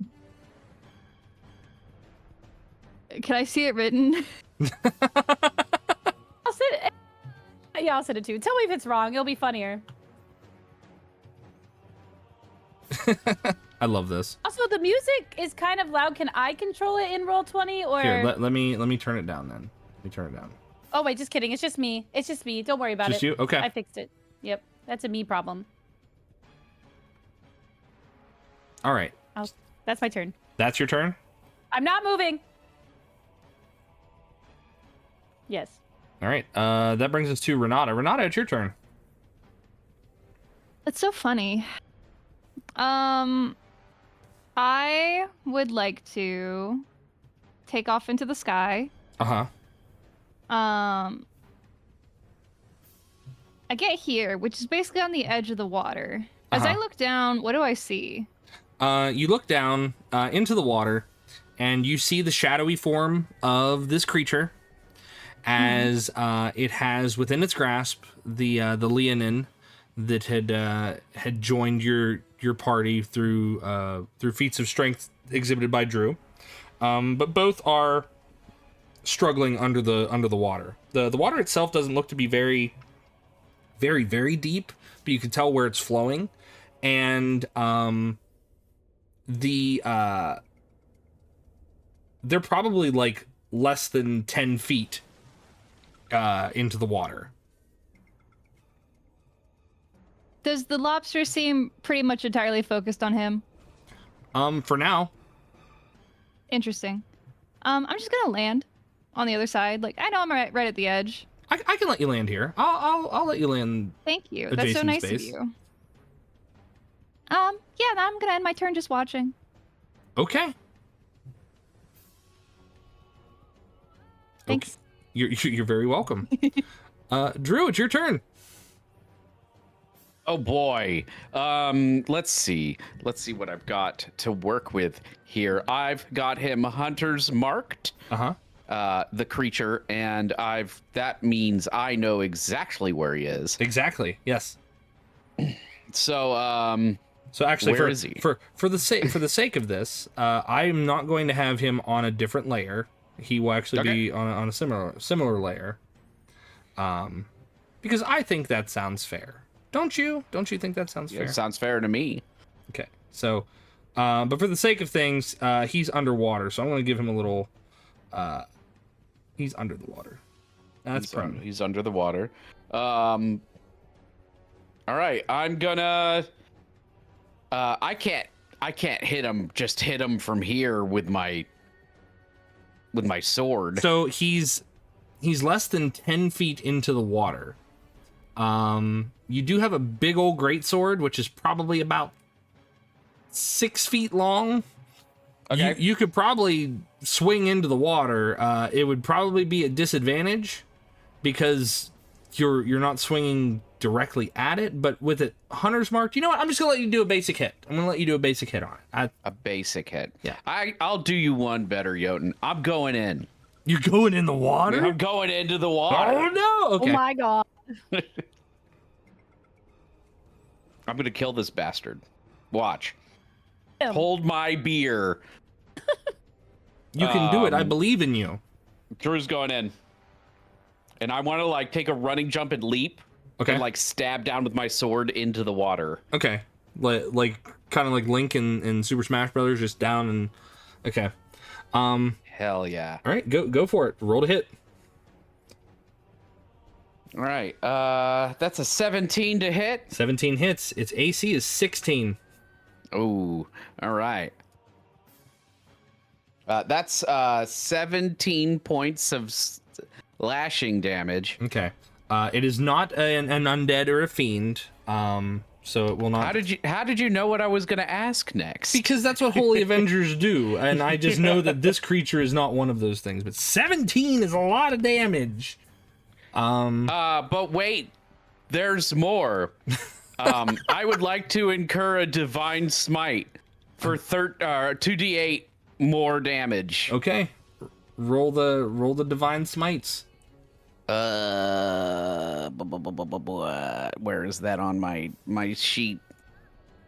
I had this laid out so nicely. You know, I'll just type it in. Lion, the lizard, and the lobster wardrobe. Thanks if you're all night. That's an extra 3 damage. Oh wow, that's not a lot of smite damage. That's not a lot for a whole spell slot. That's some weak smite damage. I'm sorry. Oh, it's in the water. Yeah. Well, I mean, you did a total of 20 damage. If you look at it that way, you've done a total of 20 damage to it. So. Hell yeah. All right. Anything else, Drew? There's no way. But you know what? Fuck it. 2 action points to make another attack. Okay. Go for it. Wow. Is that That's a a crit? natural 20. That's a Oh my god. Inspiration. Oh man. Okay, so now all you need to do is it's max base damage. Uh-huh. So for you, 2d6 and 6, so that is 18. That is 18 points base.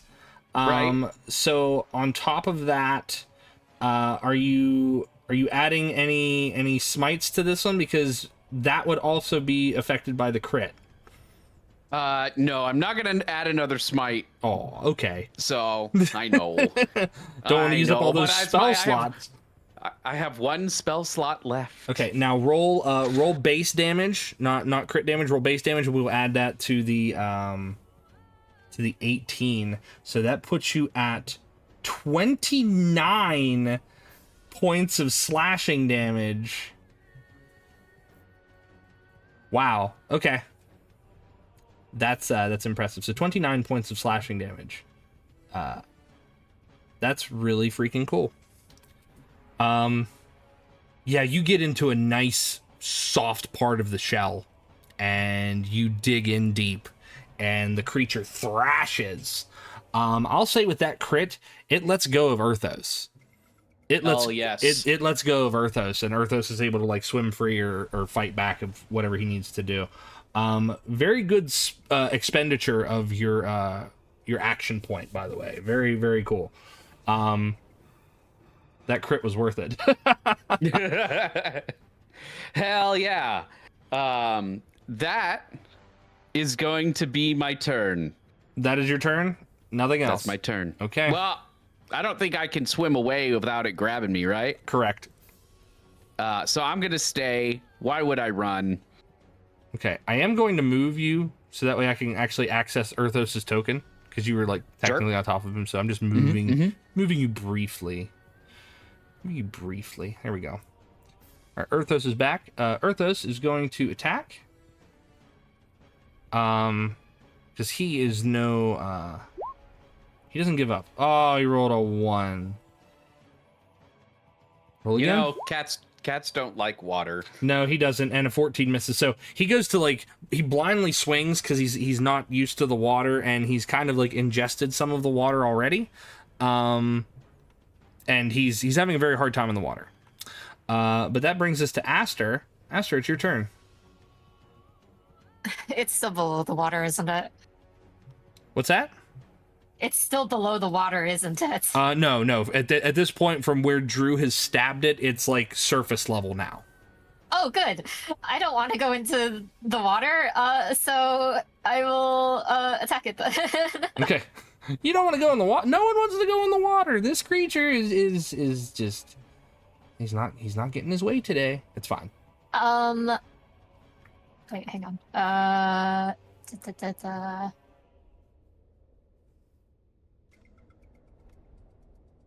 I'm gonna use like the one last action point that I have from this to add the d6, right? Yes. To my attack roll.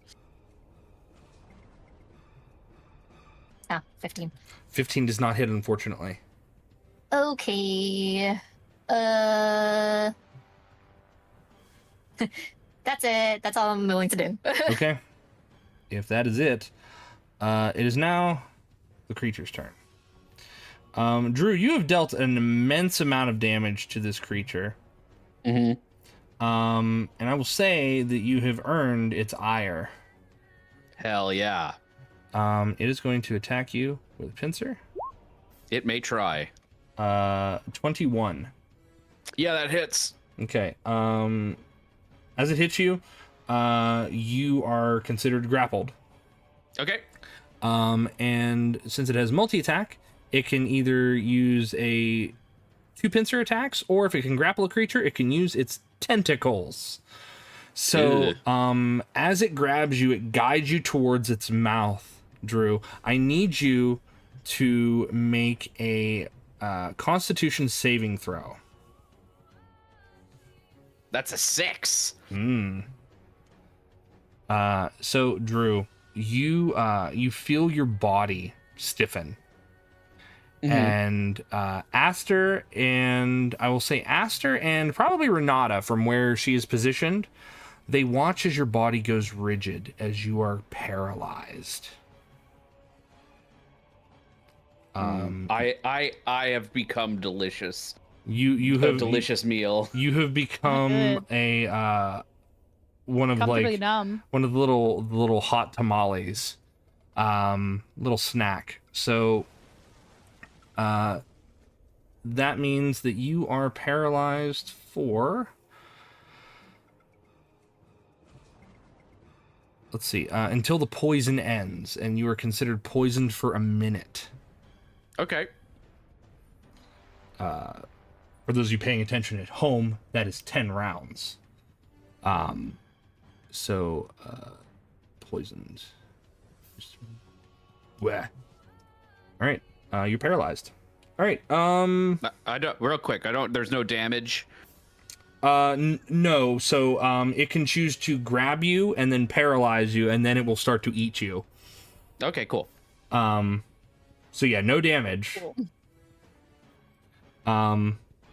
Well, I've already made my contribution here tonight, so it's up to the rest of y'all. Yep. It's everybody else. Good luck, everybody else. Let's see. That means that it is now Brooke's turn. Brooke, you watch Yippee. as... I'm actually going to move Drew here. Drew's in the Wawa. Drew is grabbed and guided towards the tentacles. And as that happens,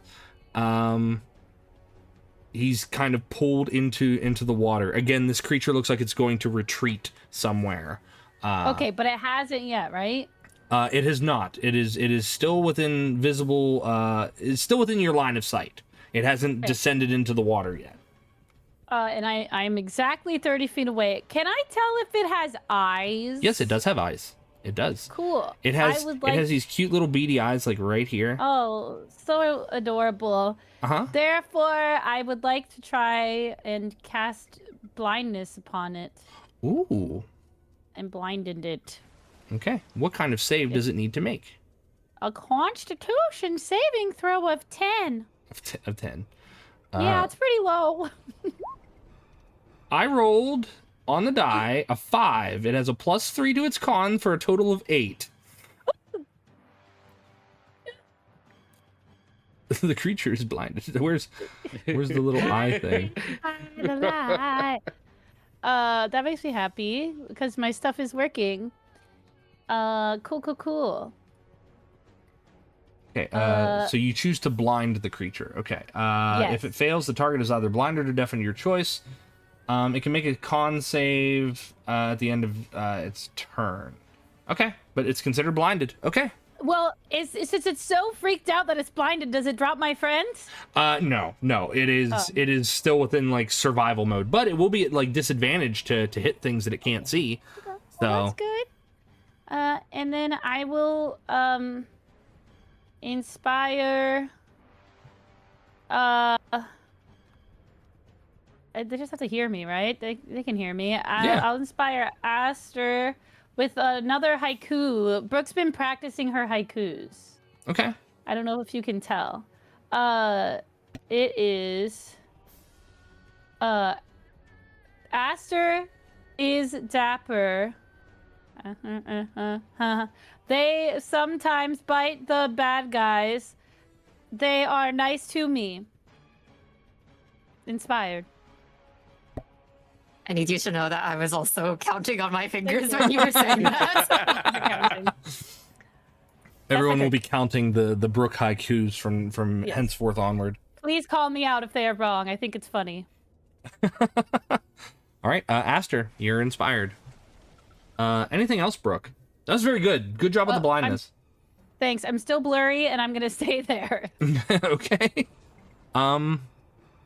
Renata, it's your turn. However, I'd like to explain what you see since you are on this side of this tomb-like river. On this side of the river itself,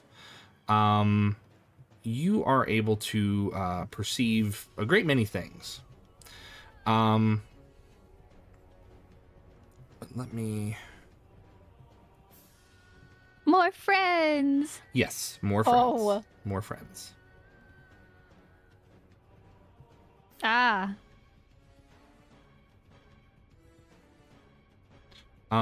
You see 3 of these figures. More of these hedgekin kind of emerge from the stone. One of them emerges from the stone pillar up here. The stone pillar in the center. One comes out from the northernmost side, and one emerges from the southernmost side.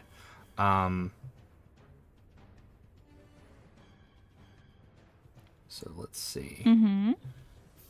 When they do that, that is the Sparker. Hold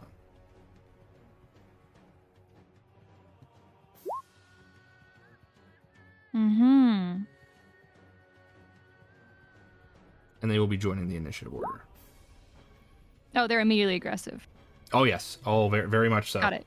Very much so. That is a change in plans then. Let's see. I'm gonna... I don't have a lot, really. You've got plenty. I'm gonna go ahead. No. Not really. I'm gonna go ahead and give a half-hearted frostbite to the lobster. So I needed to make a con check of a DC 14. A DC 14? Mm-hmm. You mean my rock lobster? Con check. DC 14.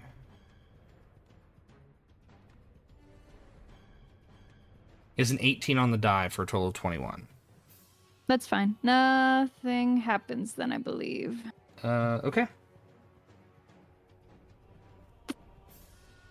You did say it was a half-hearted one too, so you're not like fully investing yourself in it. Yeah. She's gonna fully turn to the 3 in front of her.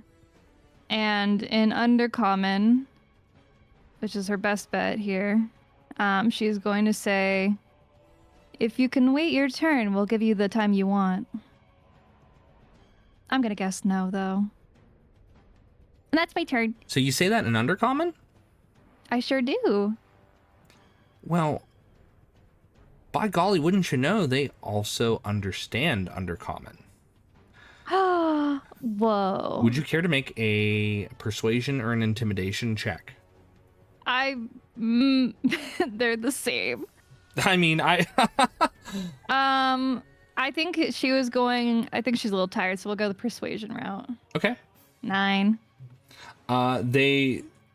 You can tell that they understood what you said because when you addressed them, there was like this look of acknowledgement on their face, and this one up here looks to this one down here, and they just kind of share a quick glance, but then they go back to what was going on. I see. Is that your turn? It sure is. Okay. We are back to Drew. Drew, it's your turn. Oh, wait, boy. you're paralyzed. That's right. I'm paralyzed. So unfortunately, that is your turn. Yep.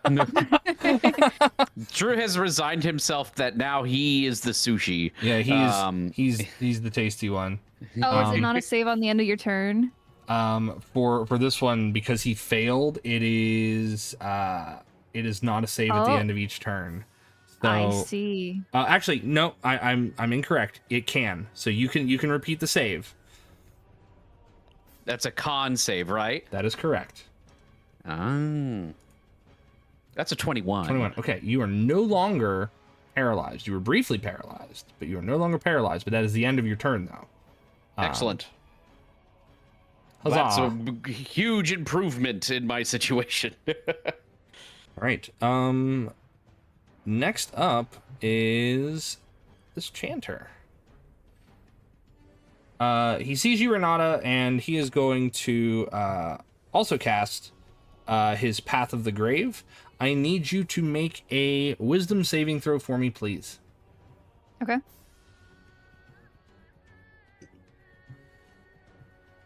Nine. Saucy. DC was 11. You're considered cursed.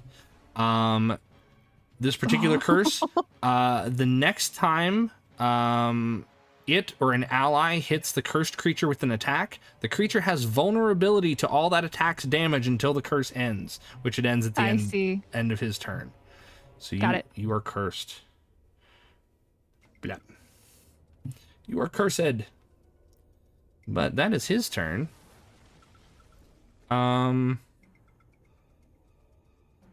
Earthos is going to help attack the monster. Scimitar. Come on. Second one hits. Damage. 6 points. And that moves us from there to Sparker. So this guy up here. Renata, are you in the air? No, you said you landed on the other side of the... I landed. Okay. So he is going to move in. And he is going to attack you. Okay. My DC is not high. Let's see. He's going to hit you with his claws. He doesn't have a high to hit bonus, but if he does hit you, he's going to be doing double the damage because you're vulnerable. Yep. So 21, okay. And then second attack, 14. Needs to be. So both hit. That'll hit. Okay. Yep. So we'll double that first claw to 4. 4 points of slashing damage, and the second claw to 2. As he hits you with both claw attacks. They don't do a lot of damage. They really don't, but they rely on their shamans. So that is 2 attacks, and that is his turn. That brings us to Aster. I'm going to level up in this moment to get to 3rd level, which gives me access to the Moonbeam spell, which I am going to cast. Aster is going to flourish their rapier, much like that of a conductor's baton, and on the downswing, a beam of moonlight is centered in a cylinder right on top of the lobster. And I need to get the spell thing because I did not have this entered into Roll20 yet. So it has to make a con save or take half of 2d10 radiant damage. Okay, con save. Bop. And where's my DC? Because I don't. My DC is 13. Your DC's 13. Yeah. So he got a 9 on the die with a 3. That puts it at 12. He fails. Nice. Okay, so what did I say here? 2d10 radiance.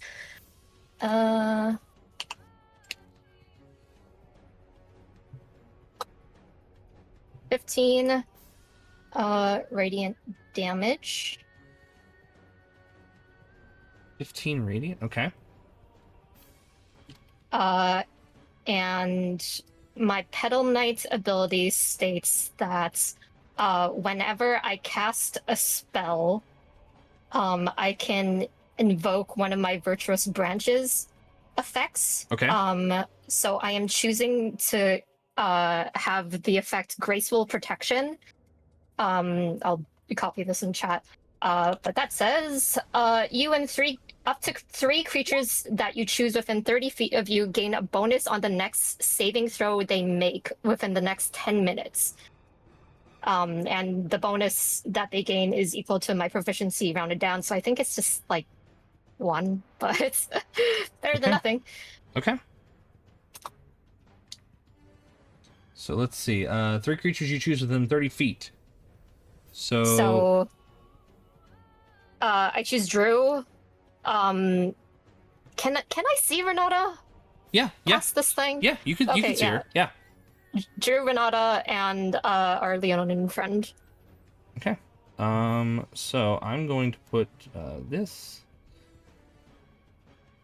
Actually, I think a little petal would be appropriate because it's petal night power. Teehee. Yeah. Little leaves. It's fine. Same difference. I like them. Awesome. And that's my turn. All right, that is your turn. Very good. The creature does not look well. One more time. Second verse, same as the first. It's going to make 2 claw attacks, but on 2 different creatures now, because now it is extremely hurt. Drew, you are in the water, so it is going to make 1 attack on you. Oh yeah, bring it on. But an 8 doesn't hit you. Nope. And let's see. I'm going to roll a d6. Odds, it's going for Aster. Evens, it's going for Earthos. It's 3 odds. So Aster, Pincer is coming your way. First, I have a question. Yes. So Moonbeam says when a creature enters the space or starts its turn in Moonbeam, it takes radiant damage. Okay. So because it just started its turn, it has to make another con save, I think, or take the 2d10. That's another total of 12. It fails again. Okay. My monster, no. Oh, 4 points. Okay. It takes 4 radiant damage. It was hurting bad before. That's unfortunately not enough to kill it, though. It's very, very close. It's very close.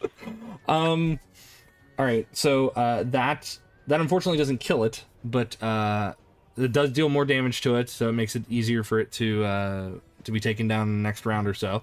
But as I said before, odds, Aster, you've got a claw coming your way. Okay. 14 does not hit your AC, I don't believe. No, my armor class is 15. Okay, so 14 misses.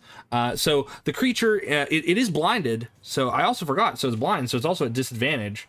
But either way, it's not going to hit.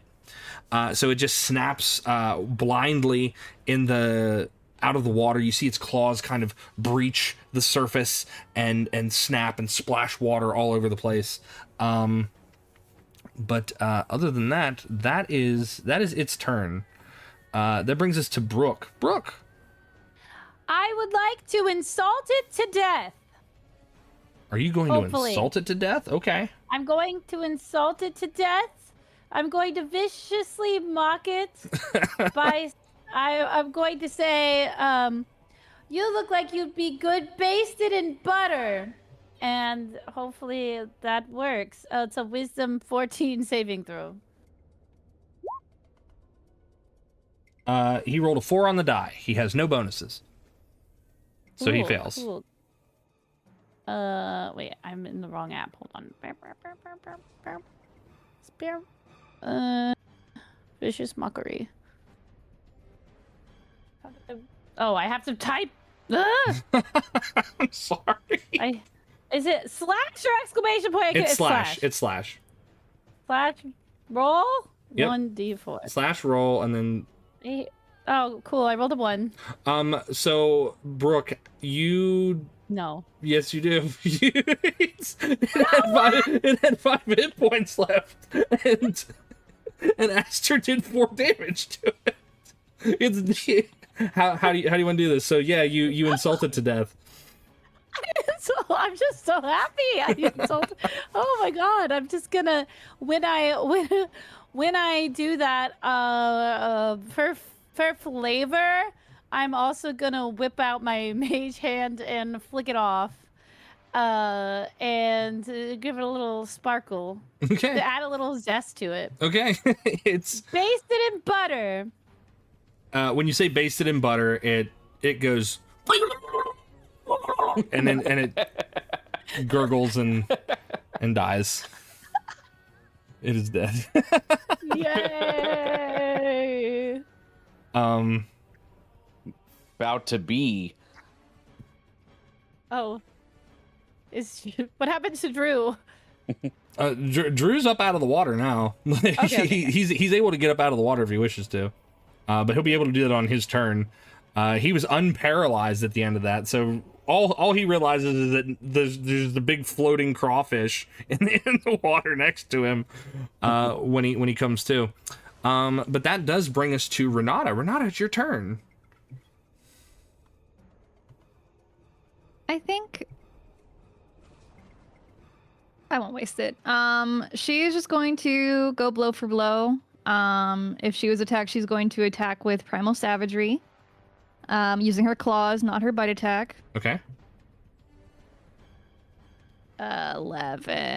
Actually, I think an 11 might hit this guy. Please. His AC is 10. Yippee! Don't mind the necrotic damage. Actually, I think I should just do the acid here. Awesome. Yeah. 2 acid damage. 2 points of acid damage. Okay, damage taken. He's not dead. Not even close. What? Anything else? Think I'm going to reposition. Okay.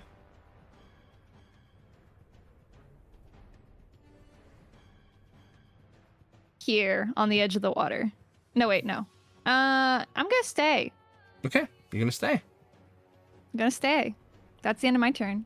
All right, Drew, you're up. You are no longer paralyzed, and the crawfish is dead. All right. Can I make my way over to this hedgekin right here? That fella, yeah, you can swim across. Yeah, I need you to make an athletics check to swim across there, though. Athletics. Uh-huh. All right. Yeah, that's a 5. Okay, you can get across there, but that will take all of your movement. So all of your movement will take you to there. So Okay. now you can climb up out of the water and swing and attack. Okay. So, but I can attack. Yes. All right. I hit him with my Holy Avenger. That's a 21 to hit. 21 hits. 11 points of slashing damage. Okay, so how do you end this hedgekin? Off with his head. Off with his head. Okay. Mod sees him. Mod sees. All right, so he's dead. All right, great. Yeah, that's my turn. All right, wonderful. We love when a plan comes together. All right. Next up is the hedgekin, the other hedgekin chanter. He is going to. And Renata is no longer cursed. For now.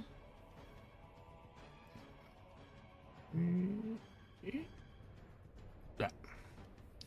All right, he's gonna run there, and he is going to attempt to attack you, Renata. Mm-hmm.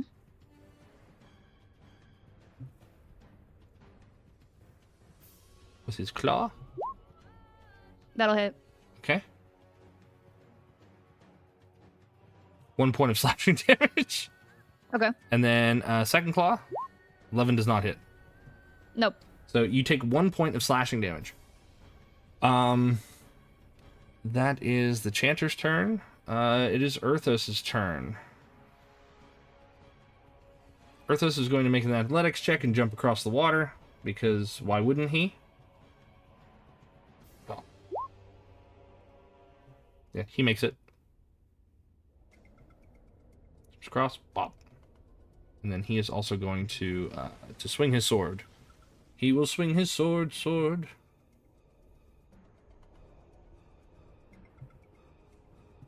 2 attacks. 1, 2. 24 and 15, they both hit. 4 points and 4 points. Okay. The Hedgekin is still up, but it is not looking very good. Next up is the other, the Hedgekin priest.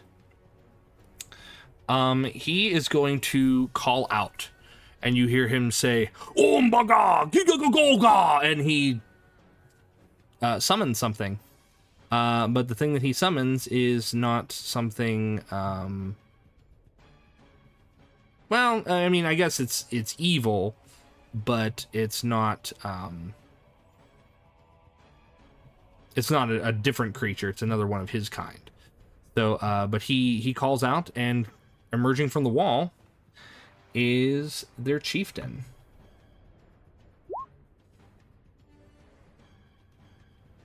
And he will join the initiative. Pop.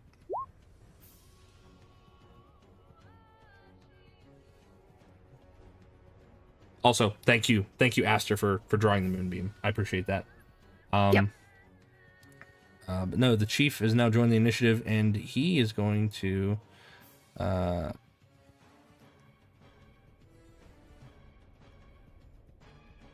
see.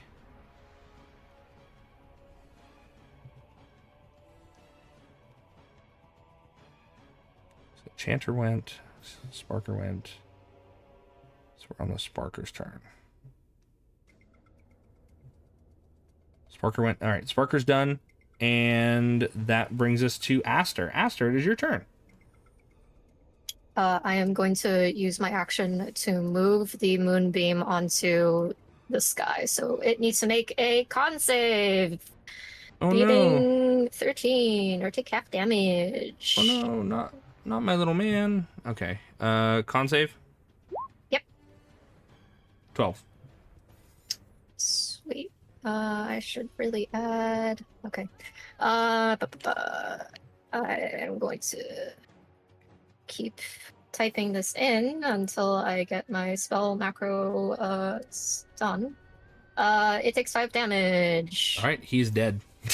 He is. Oh, sweet. He is basically rendered to ash, thanks to the moonbeam.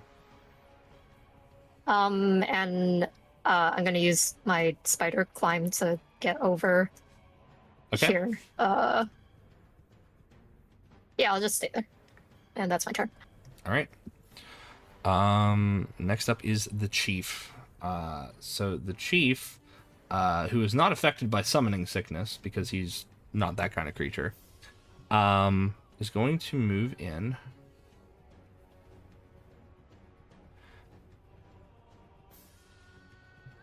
Oh, I also want to warn the rest of the party verbally. Hey, don't step in the moonbeam. It'll hurt you.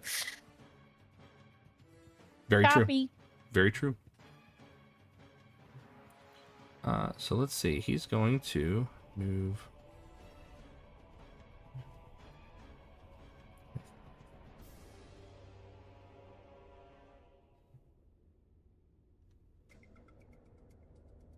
Okay. He's going to move to there. And... oh no, they're not close enough. He's not close enough. That's okay. That's okay. We'll just do something else. He's going to...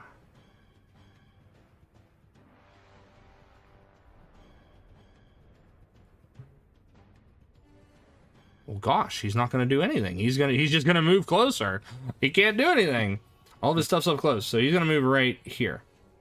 Because he doesn't know any better. And that is the chief's turn. Brooke, it is your turn. It is? It is. Well, I'm very far away. You are.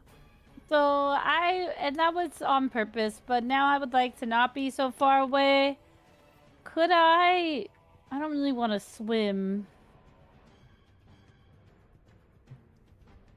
Let's see. If I just move up here. How far is that guy?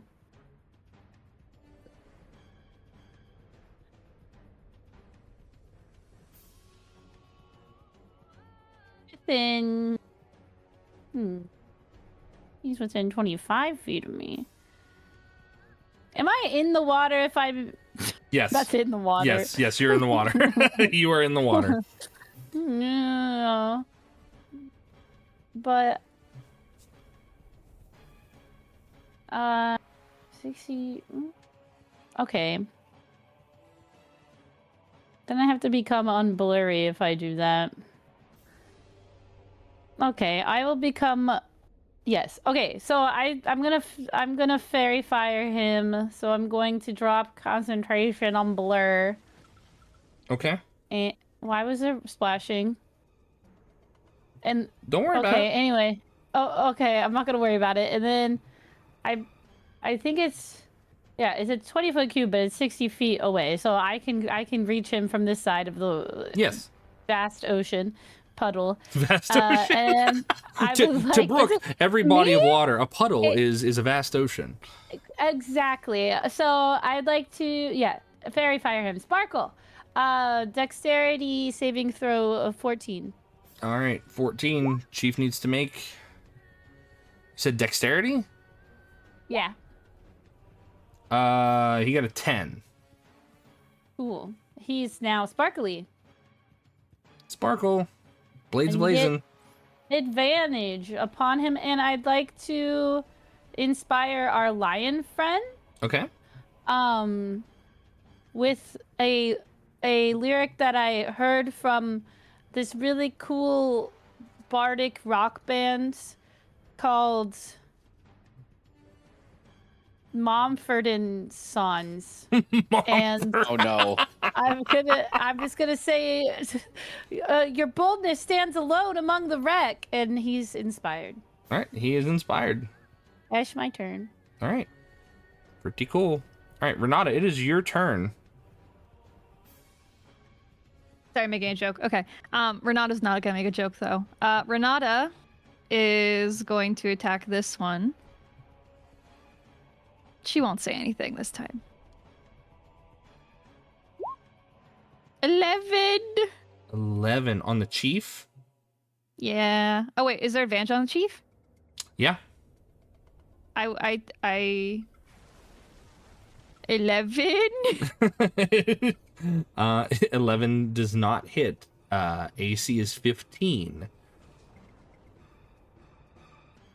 Well, I'm gonna. You do have Brooke's inspiration that you could add to your 11, and hopefully roll a 4 and hit. That doesn't last forever, does it? It lasts until you use it. You can hold on to it. It doesn't expire. I will hold on to it. I mean, it expires like by next day, but until you use it. Oh yeah, I'm keeping it then. Okay. So is that your turn? End turn. Ooh, end turn. Drew, it is your go, my friend. Oh boy, this chieftain guy's made a terrible mistake. He has, but he doesn't know that. Advantage. With the Holy Avenger. That's a 26 to hit. 26 hits. I don't know if that hits. Let's see. That's 11 points of slashing damage. Okay, he is not a fiend or undead, so unfortunately he is not. Dang it! He is not subject to the extra damage that you are able to inflict upon someone. Well, that's a shame. Let's see. What's in the repertoire? I would like to move my Hunter's Mark to him. Okay, as a bonus action. You can move your Hunter's Mark to him, but I also need you to take 4 points of electricity damage. Yes, I will. He's officially hurt. Drew's looking pretty good. He did not take a single point of damage from the lobster. Okay. It just paralyzed me. So Yeah. I'm good. It was going to eat him. And it would have been bad. But so let's see. So you took he used his reaction for his grounded retaliation.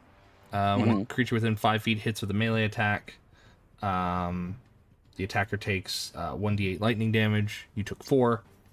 Anything else on your turn there, Drew? I moved my hunter's mark onto him. That's my thing. Doom. He's got advantage on him, so that's gonna be my turn. He's already used his reaction. Yeah. So I'm just gonna take this opportunity to move out of range. Okay. Here. And I actually want to take up. I've got an issue with his friend back here. Oh, you've got an issue with his friend? Okay. Yeah, I got a problem. That's cool. We got problems. And that will end my turn. All right, problams. All right, that ends your turn. It is now the guy in front of you's turn, the chanter. Let's see. He is going to use his life drain ability. I need you to make a Constitution saving throw for me, please. That's a 20. Okay. You don't lose any hit points as you feel your life force trying to be, like, separated from you as it extends his hands. And in doing so, he fails. And he is going to... He is going to attempt to retreat into the stone, but you will get an attack of opportunity on him. Excellent. Let's see. Attack. That's a 24 to hit. That definitely hits. All right. 15 points of damage. Oh. Well, he doesn't get far. Yeah. He's dead. All right, cool.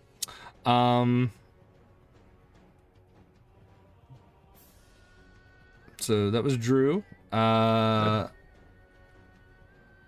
the chanter went, but the chanter died due to unfortunate circumstances beyond his control. He's not in control of his own lifeline. Urthos has to move through you guys, so he doesn't move through the moonbeam. He's gonna move diagonal to like here, maybe, and try to attack. Sword.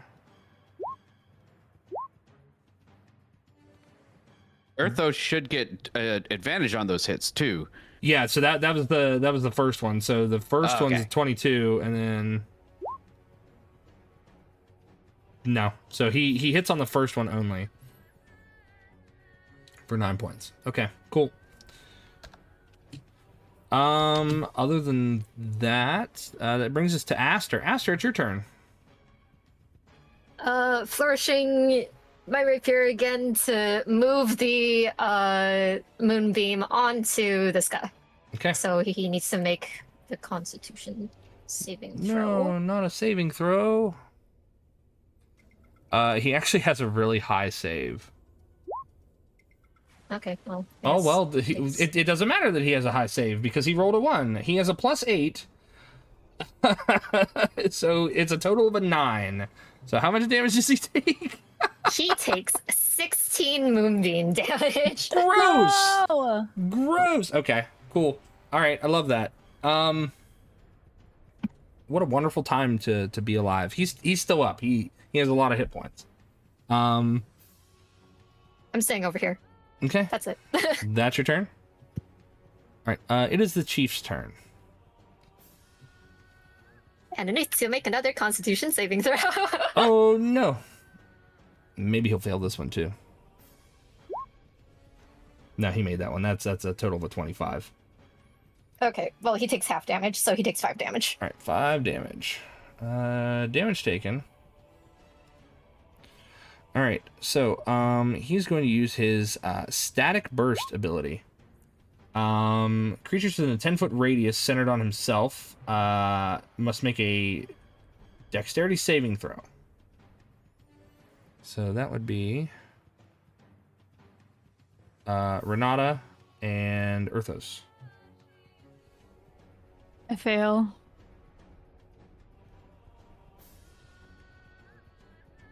Renata, don't forget you still have an inspiration Like you could get a 20 on that if you wished, unless you're gonna save it.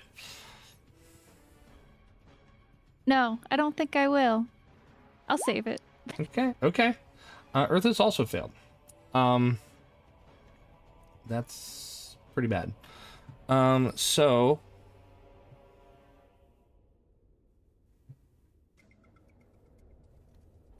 he bursts out with lightning.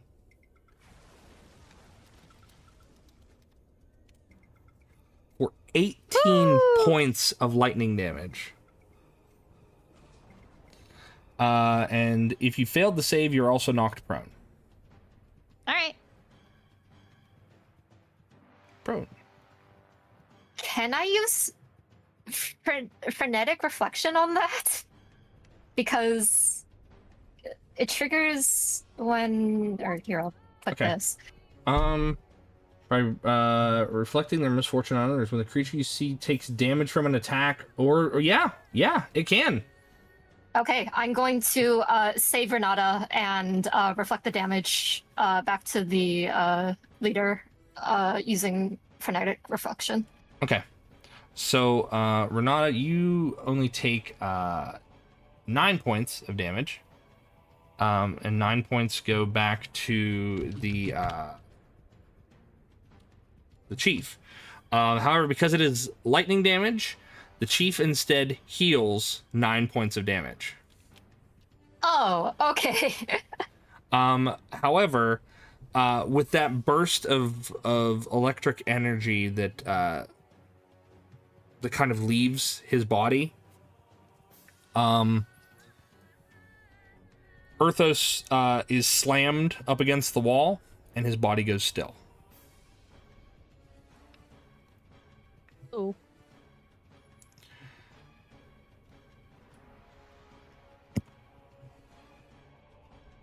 All right. Other than that, that is the chief's turn. Brooke, it is your turn. Okay. From my spot across the lake puddle, can I see that some of my friends are prone and down. Yes, you can.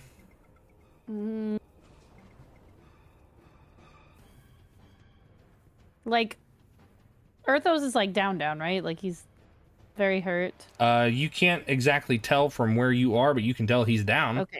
Okay. I saw him at least go down. Okay. If I swim, is that? It's an athletics check. Yep. If you score high enough on your athletics check, you might be able to go over there without sacrificing too much of your movement. I will do that. I'm gonna swim. Okay.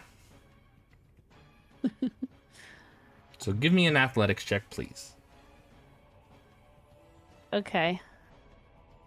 You're looking for a 10 or higher. Okay, that's a 9. Wait. I have stuff. I have inspirations. You do.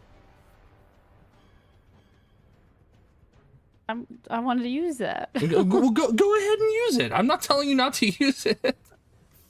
I don't know what I have. I haven't been marking them down. Oh, you mean you haven't been keeping track of the infinite amount of resources I give to you guys?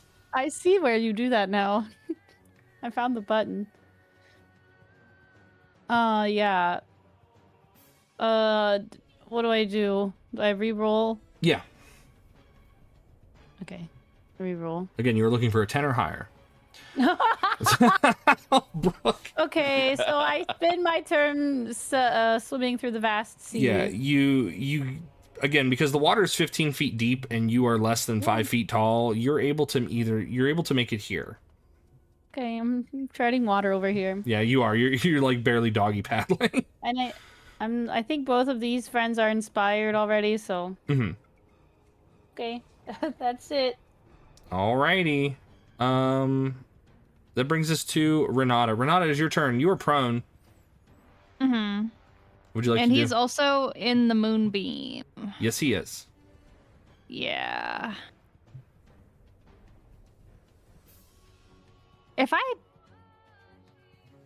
For your sake, if I did Primal Savagery, would I take damage because I would have to technically bite into him?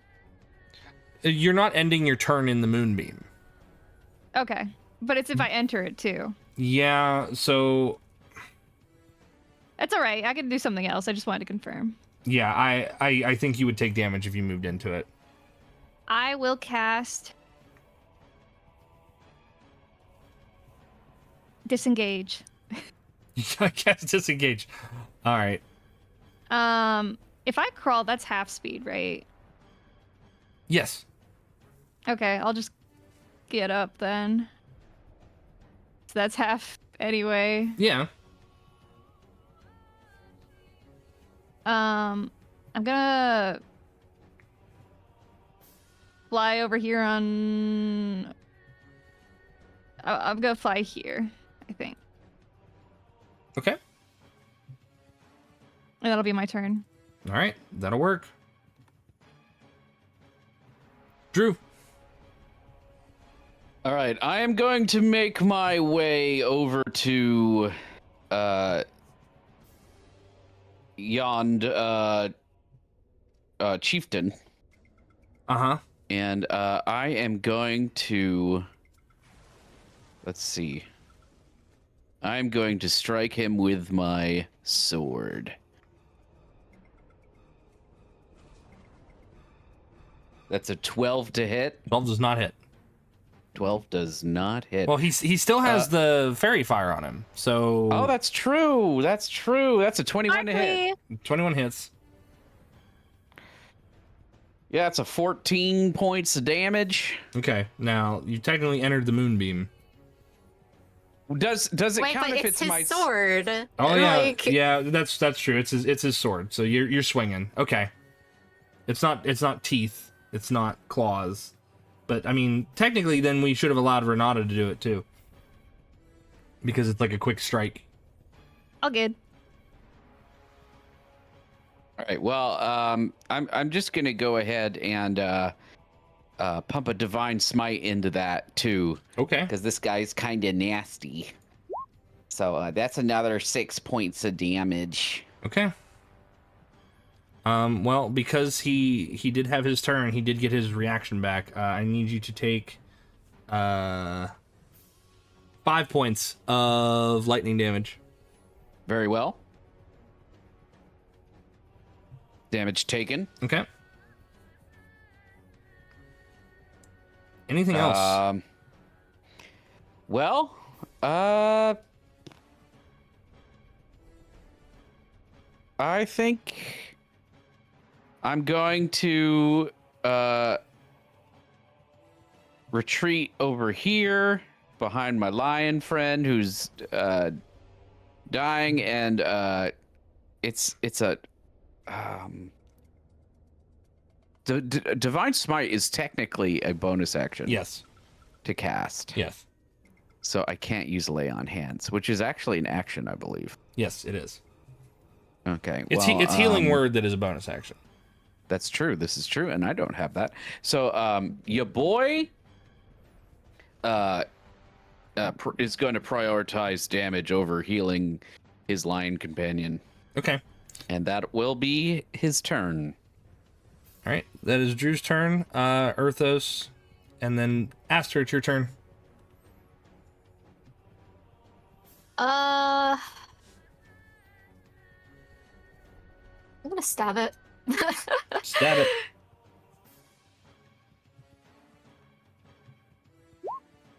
20 hits. 11 piercing damage. 11 damage. Okay. Aster, how do you end the chieftain?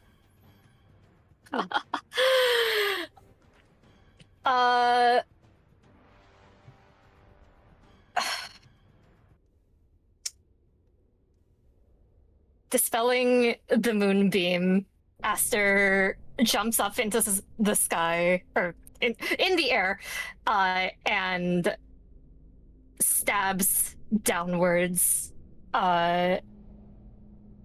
piercing straight through its head until it falls over, and then Aster jumps off Okay. to the feet. All right. As you defeat the Hedgekin chief, The tomb itself remains remarkably silent, other than the slight lapping of the water against the edges of the stone.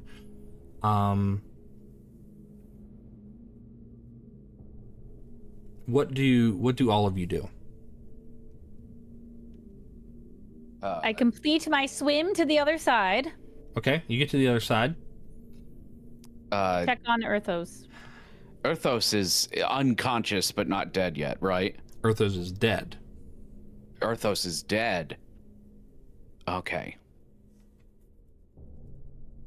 Yeah. So, Drew, as you examine him, go ahead and make a medicine check for me, please.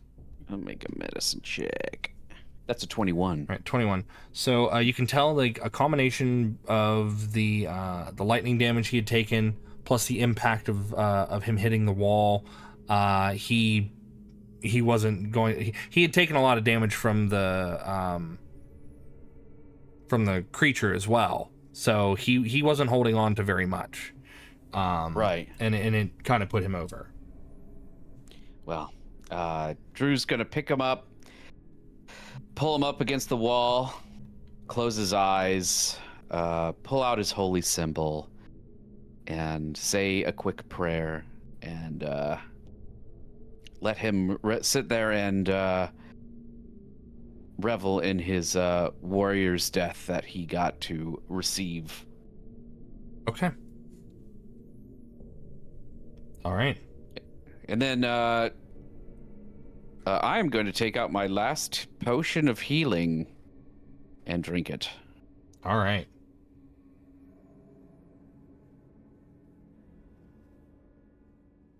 You consume your last healing potion. Does It's anyone, 8 points. since Earthos didn't make it, does anyone else need healing? I've got healing as well if anybody Renata? else needs it. No. Okay. I Master. didn't take any damage, so I'm I- actually okay. The only damage I took was from running my head into a wall earlier. So Self-inflicted damage. Okay. I have a question. Yes. He's fresh dead. Yes, he is. Can I lean down and bite him? Yeah. I'm gonna oh, pull on his mane, make his neck more visible. I'm just gonna bite into it. Okay. That will give me my sanguine surge.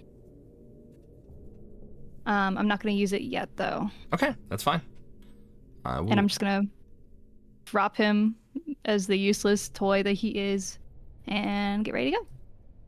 Okay. Brooke is not going to judge. Drew is judging heavily. Okay.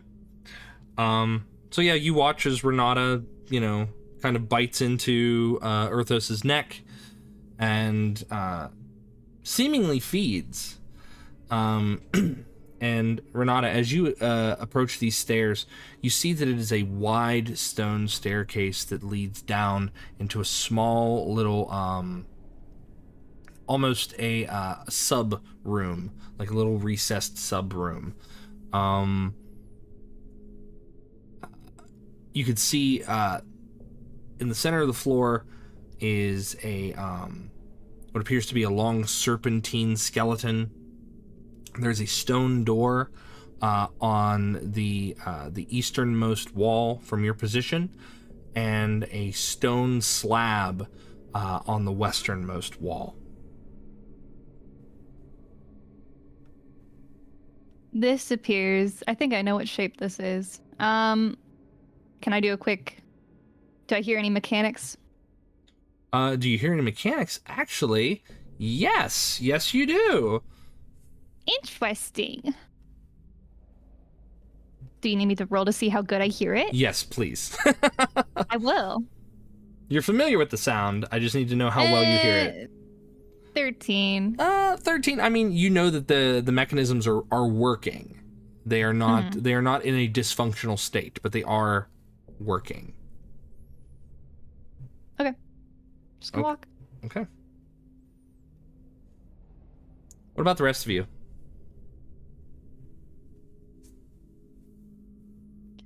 Yeah, I will follow Renata forward. Aster's gonna hang back on the stairs for a moment. Okay. Last time I looked in a hole, I thought I found a lot of cool things. But I think Brooke is smart enough to know that in a time like this, it might be best to stay with her friends. I'm gonna stay close to Aster. Okay. Brooke's gonna ask, Aster, are you okay? Yeah, I wasn't hit at all during that. Are you okay? Yeah, I'm okay. I know we only knew him for a little bit, but it is a little sad that Earthos didn't make it. Brooke sees Aster's lip purse a little bit. Yeah. At least he died a warrior's death. Yeah. And Aster's head turns to look at Renata and just watch what she's doing. Lips stained red. She's reading that book. All right. you read that book. On this altar is an old book that appears to have a stone cover. The pages themselves, Renata, as you go to touch the pages, you see that it's very thin, almost near translucent. You realize that it's not paper, it's not vellum, it's not parchment. It is thin sheets of glass that move like they're paper.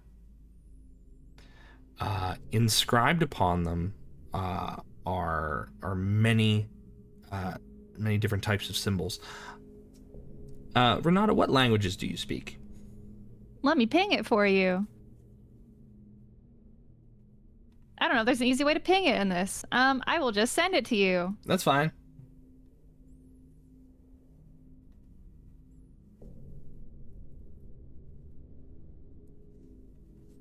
I'm spelling these wrong. Don't look at that. Okay. Judge her spelling. So,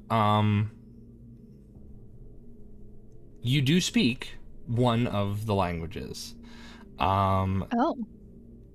It is all written in primordial. However, you can see that obviously with fine paper as this is, I'm going to call it paper even though it's not. It's just glass. But in this sense, the way that they would have had to write on this, they would have had to use a very hot fire, because the writing is not on the glass itself, it's within the glass. Okay. And you can tell that it was written by someone who had access to fire or fire magic. And primordial is the speech of elementals, but obviously someone with fire elemental affinity was the one who wrote this book. When you read it, you see that there are mentions of a shard, and this shard itself is in connection to several things, but the one that stands out the most to you, if you'd like to make an investigation check, I can give you this information. You're 19. 19, pretty good. It does talk of Omid, and the trials and trepidations that he had to undergo. Seeing as Omid himself was half Ifrit, you look at this, and with a 19, you can tell that this is his book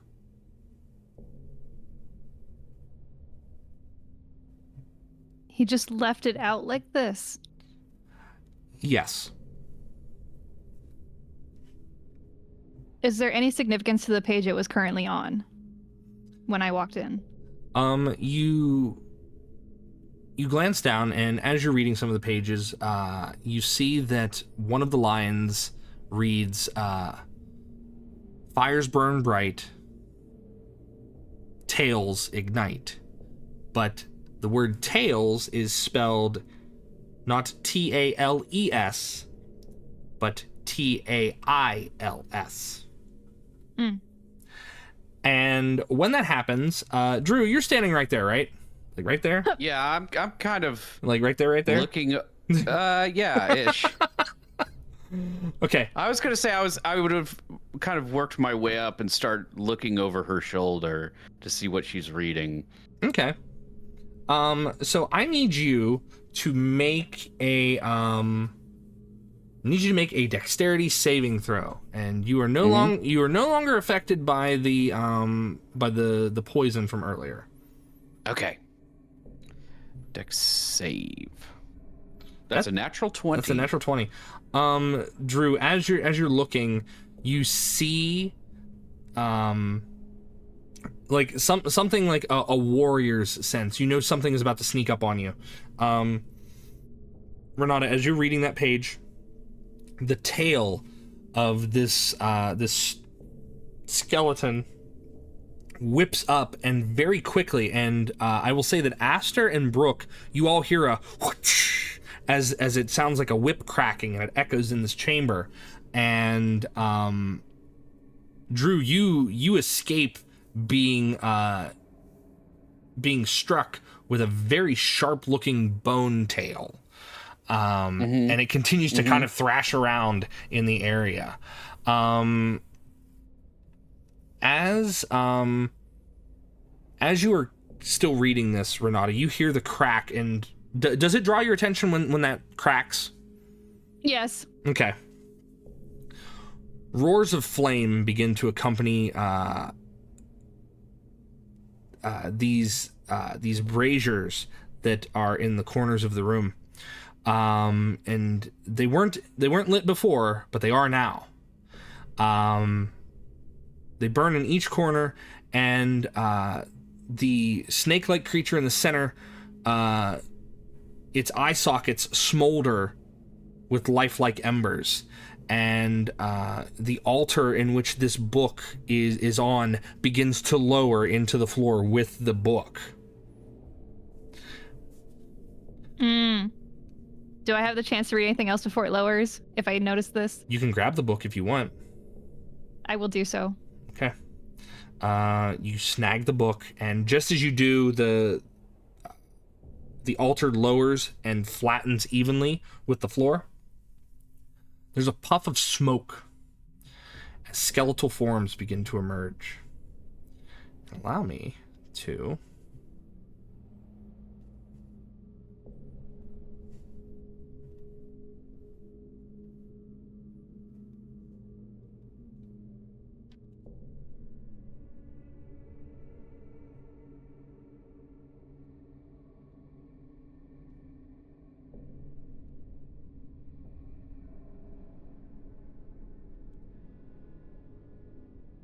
them out here.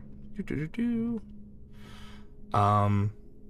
see two flaming skeletons emerge, and beneath some of the stone, in two places on the floor, namely here and up here. Oh, up here, sorry. You watch as some of the residual salt that has fallen off of the sandstone also begins to take form. Let's see. Oh boy.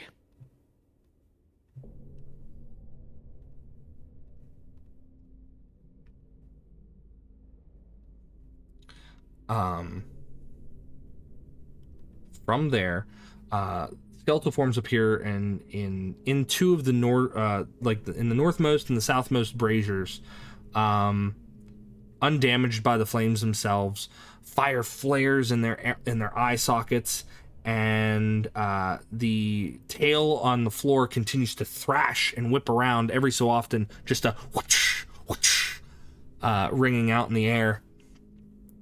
And as the smoke puffs begin to fade, you see that the salt coalesces into shambling corpses that are given humanoid form.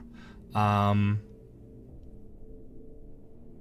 Renata, as you kind of clutch the book closely to keep it from, disappearing forever, Drew, you again stand in the center of the room, and the two of you find yourselves blocked off from your exits. Granted, Brooke and Aster are still on the stairs. You find yourselves cut off from means of exit by means of these undead creatures. But that is where we will end for the night. Oh.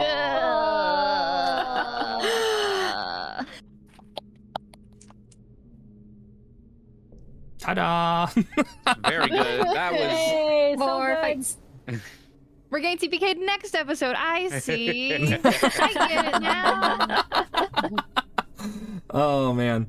But players, I hope you guys enjoyed yourselves. I know I felt like Renata was like trying to was Renata trying to run away from everybody? Who knows? Who knows? We don't We're know. being idiots, so that's fair. I mean, you guys did reach into strange holes. Like, I don't know if that's the wisest thing to do without like I'm exploring them not first. wise. I'm not, and I'm not intelligent. But it's okay. It's okay. We enjoy what we do here. So but players, thank you so much. I do want to give again special props to my players for being such amazing sports and almost getting well, I don't think anyone really took that much damage in these fights. I mean, Not yet. well, I mean, Renata did take she took probably the most damage because of the lightning thing. But Also, Rip Bozo. yeah, and Wow. and poor Earthos. Told me not to heal you. Do you I can only say one person at a time, and I'm choosing the actual party member. Yep, that's fair. That's valid. That's very fair. But what we're gonna do, we're gonna go around really quick and let my players introduce themselves, who they are, who they play, and what they've got coming up. I'm gonna start with Elly this time around because Elly has done a lot of work again for the art of the campaign. Which if you guys follow us on Twitter or Blue Sky or anything like that, you'll be able to see the fantastic artwork. Hold on, I need to get Elly's Blue Sky, and I will link that in the chat here. She does amazing work. But go ahead, Elly. Please tell us what you're up to, what's coming up next. Hi, I'm Elly Azurea, one of 3 RPG fantasy VTubers that you'll find on Novaswarm_VT3. We are a fantasy, well, like, sorry, kind of said that. We're a trio of VTubers that play games and do art. Our more notable streams are our Pokedraw streams that happen every Friday at 6 p.m. PST. Aside from that, I'm kind of insane with the D&D art bug right now. So if you check my Blue Sky or my Tumblr, you'll probably see me posting a lot of art of our campaign, either of stuff that happens during sessions or just funny stuff that I can think of. Aside from making some nice fan art, or well, not fan art, recreations of stuff. I'm also working on a comic of a recreation of something that happened in episode 2. So yeah, that's what I'm doing. Yeah. So if you want to check those out, if you want to check those episodes out, you can check them out on the YouTube there. But if you want to check out the art, work in progresses and finished works, you can check out Elly on her Blue Sky. I don't have a link to her Tumblr. I would link her Tumblr if I had that link, Elly, can you get me that link, please? I can. Yeah, I'll send it on. But as if that's it for Elly, let's go ahead and jump to our fantastic lone wolf, but not wolf, Renata. Please, liar, please tell us about yourself, who you play, and what you got coming up, friend. Hi, I'm Liar. I'm very nice, unlike Renata. I play D&D here. I also like TTRPGs in general, and also I like stories and RPGs. But also on Friday, I'm going to be playing a point-and-click adventure game with voice acting. So if you like point-and-click adventures, or you like women who don't know what they're doing half the time, I'm probably your gal. Thanks. Thank you. Happy Pride. Happy Pride. We love Liar here. We really do. Up next, let's see. Let's jump down to our boy Eggy. Eggy. Oh boy, what do I do? Well, geez, I do a lot of flight sim, a lot of mill sim. I play a lot of War Thunder. And Jotun and I have been playing Baldur's Gate 3 on the off weeks from this campaign. So if you want to see that, it's every other Wednesday on the in-between weeks from the Third Silence. Yes. Please come check it out. We're having a lovely time. We are. On either Jotun's channel or my channel.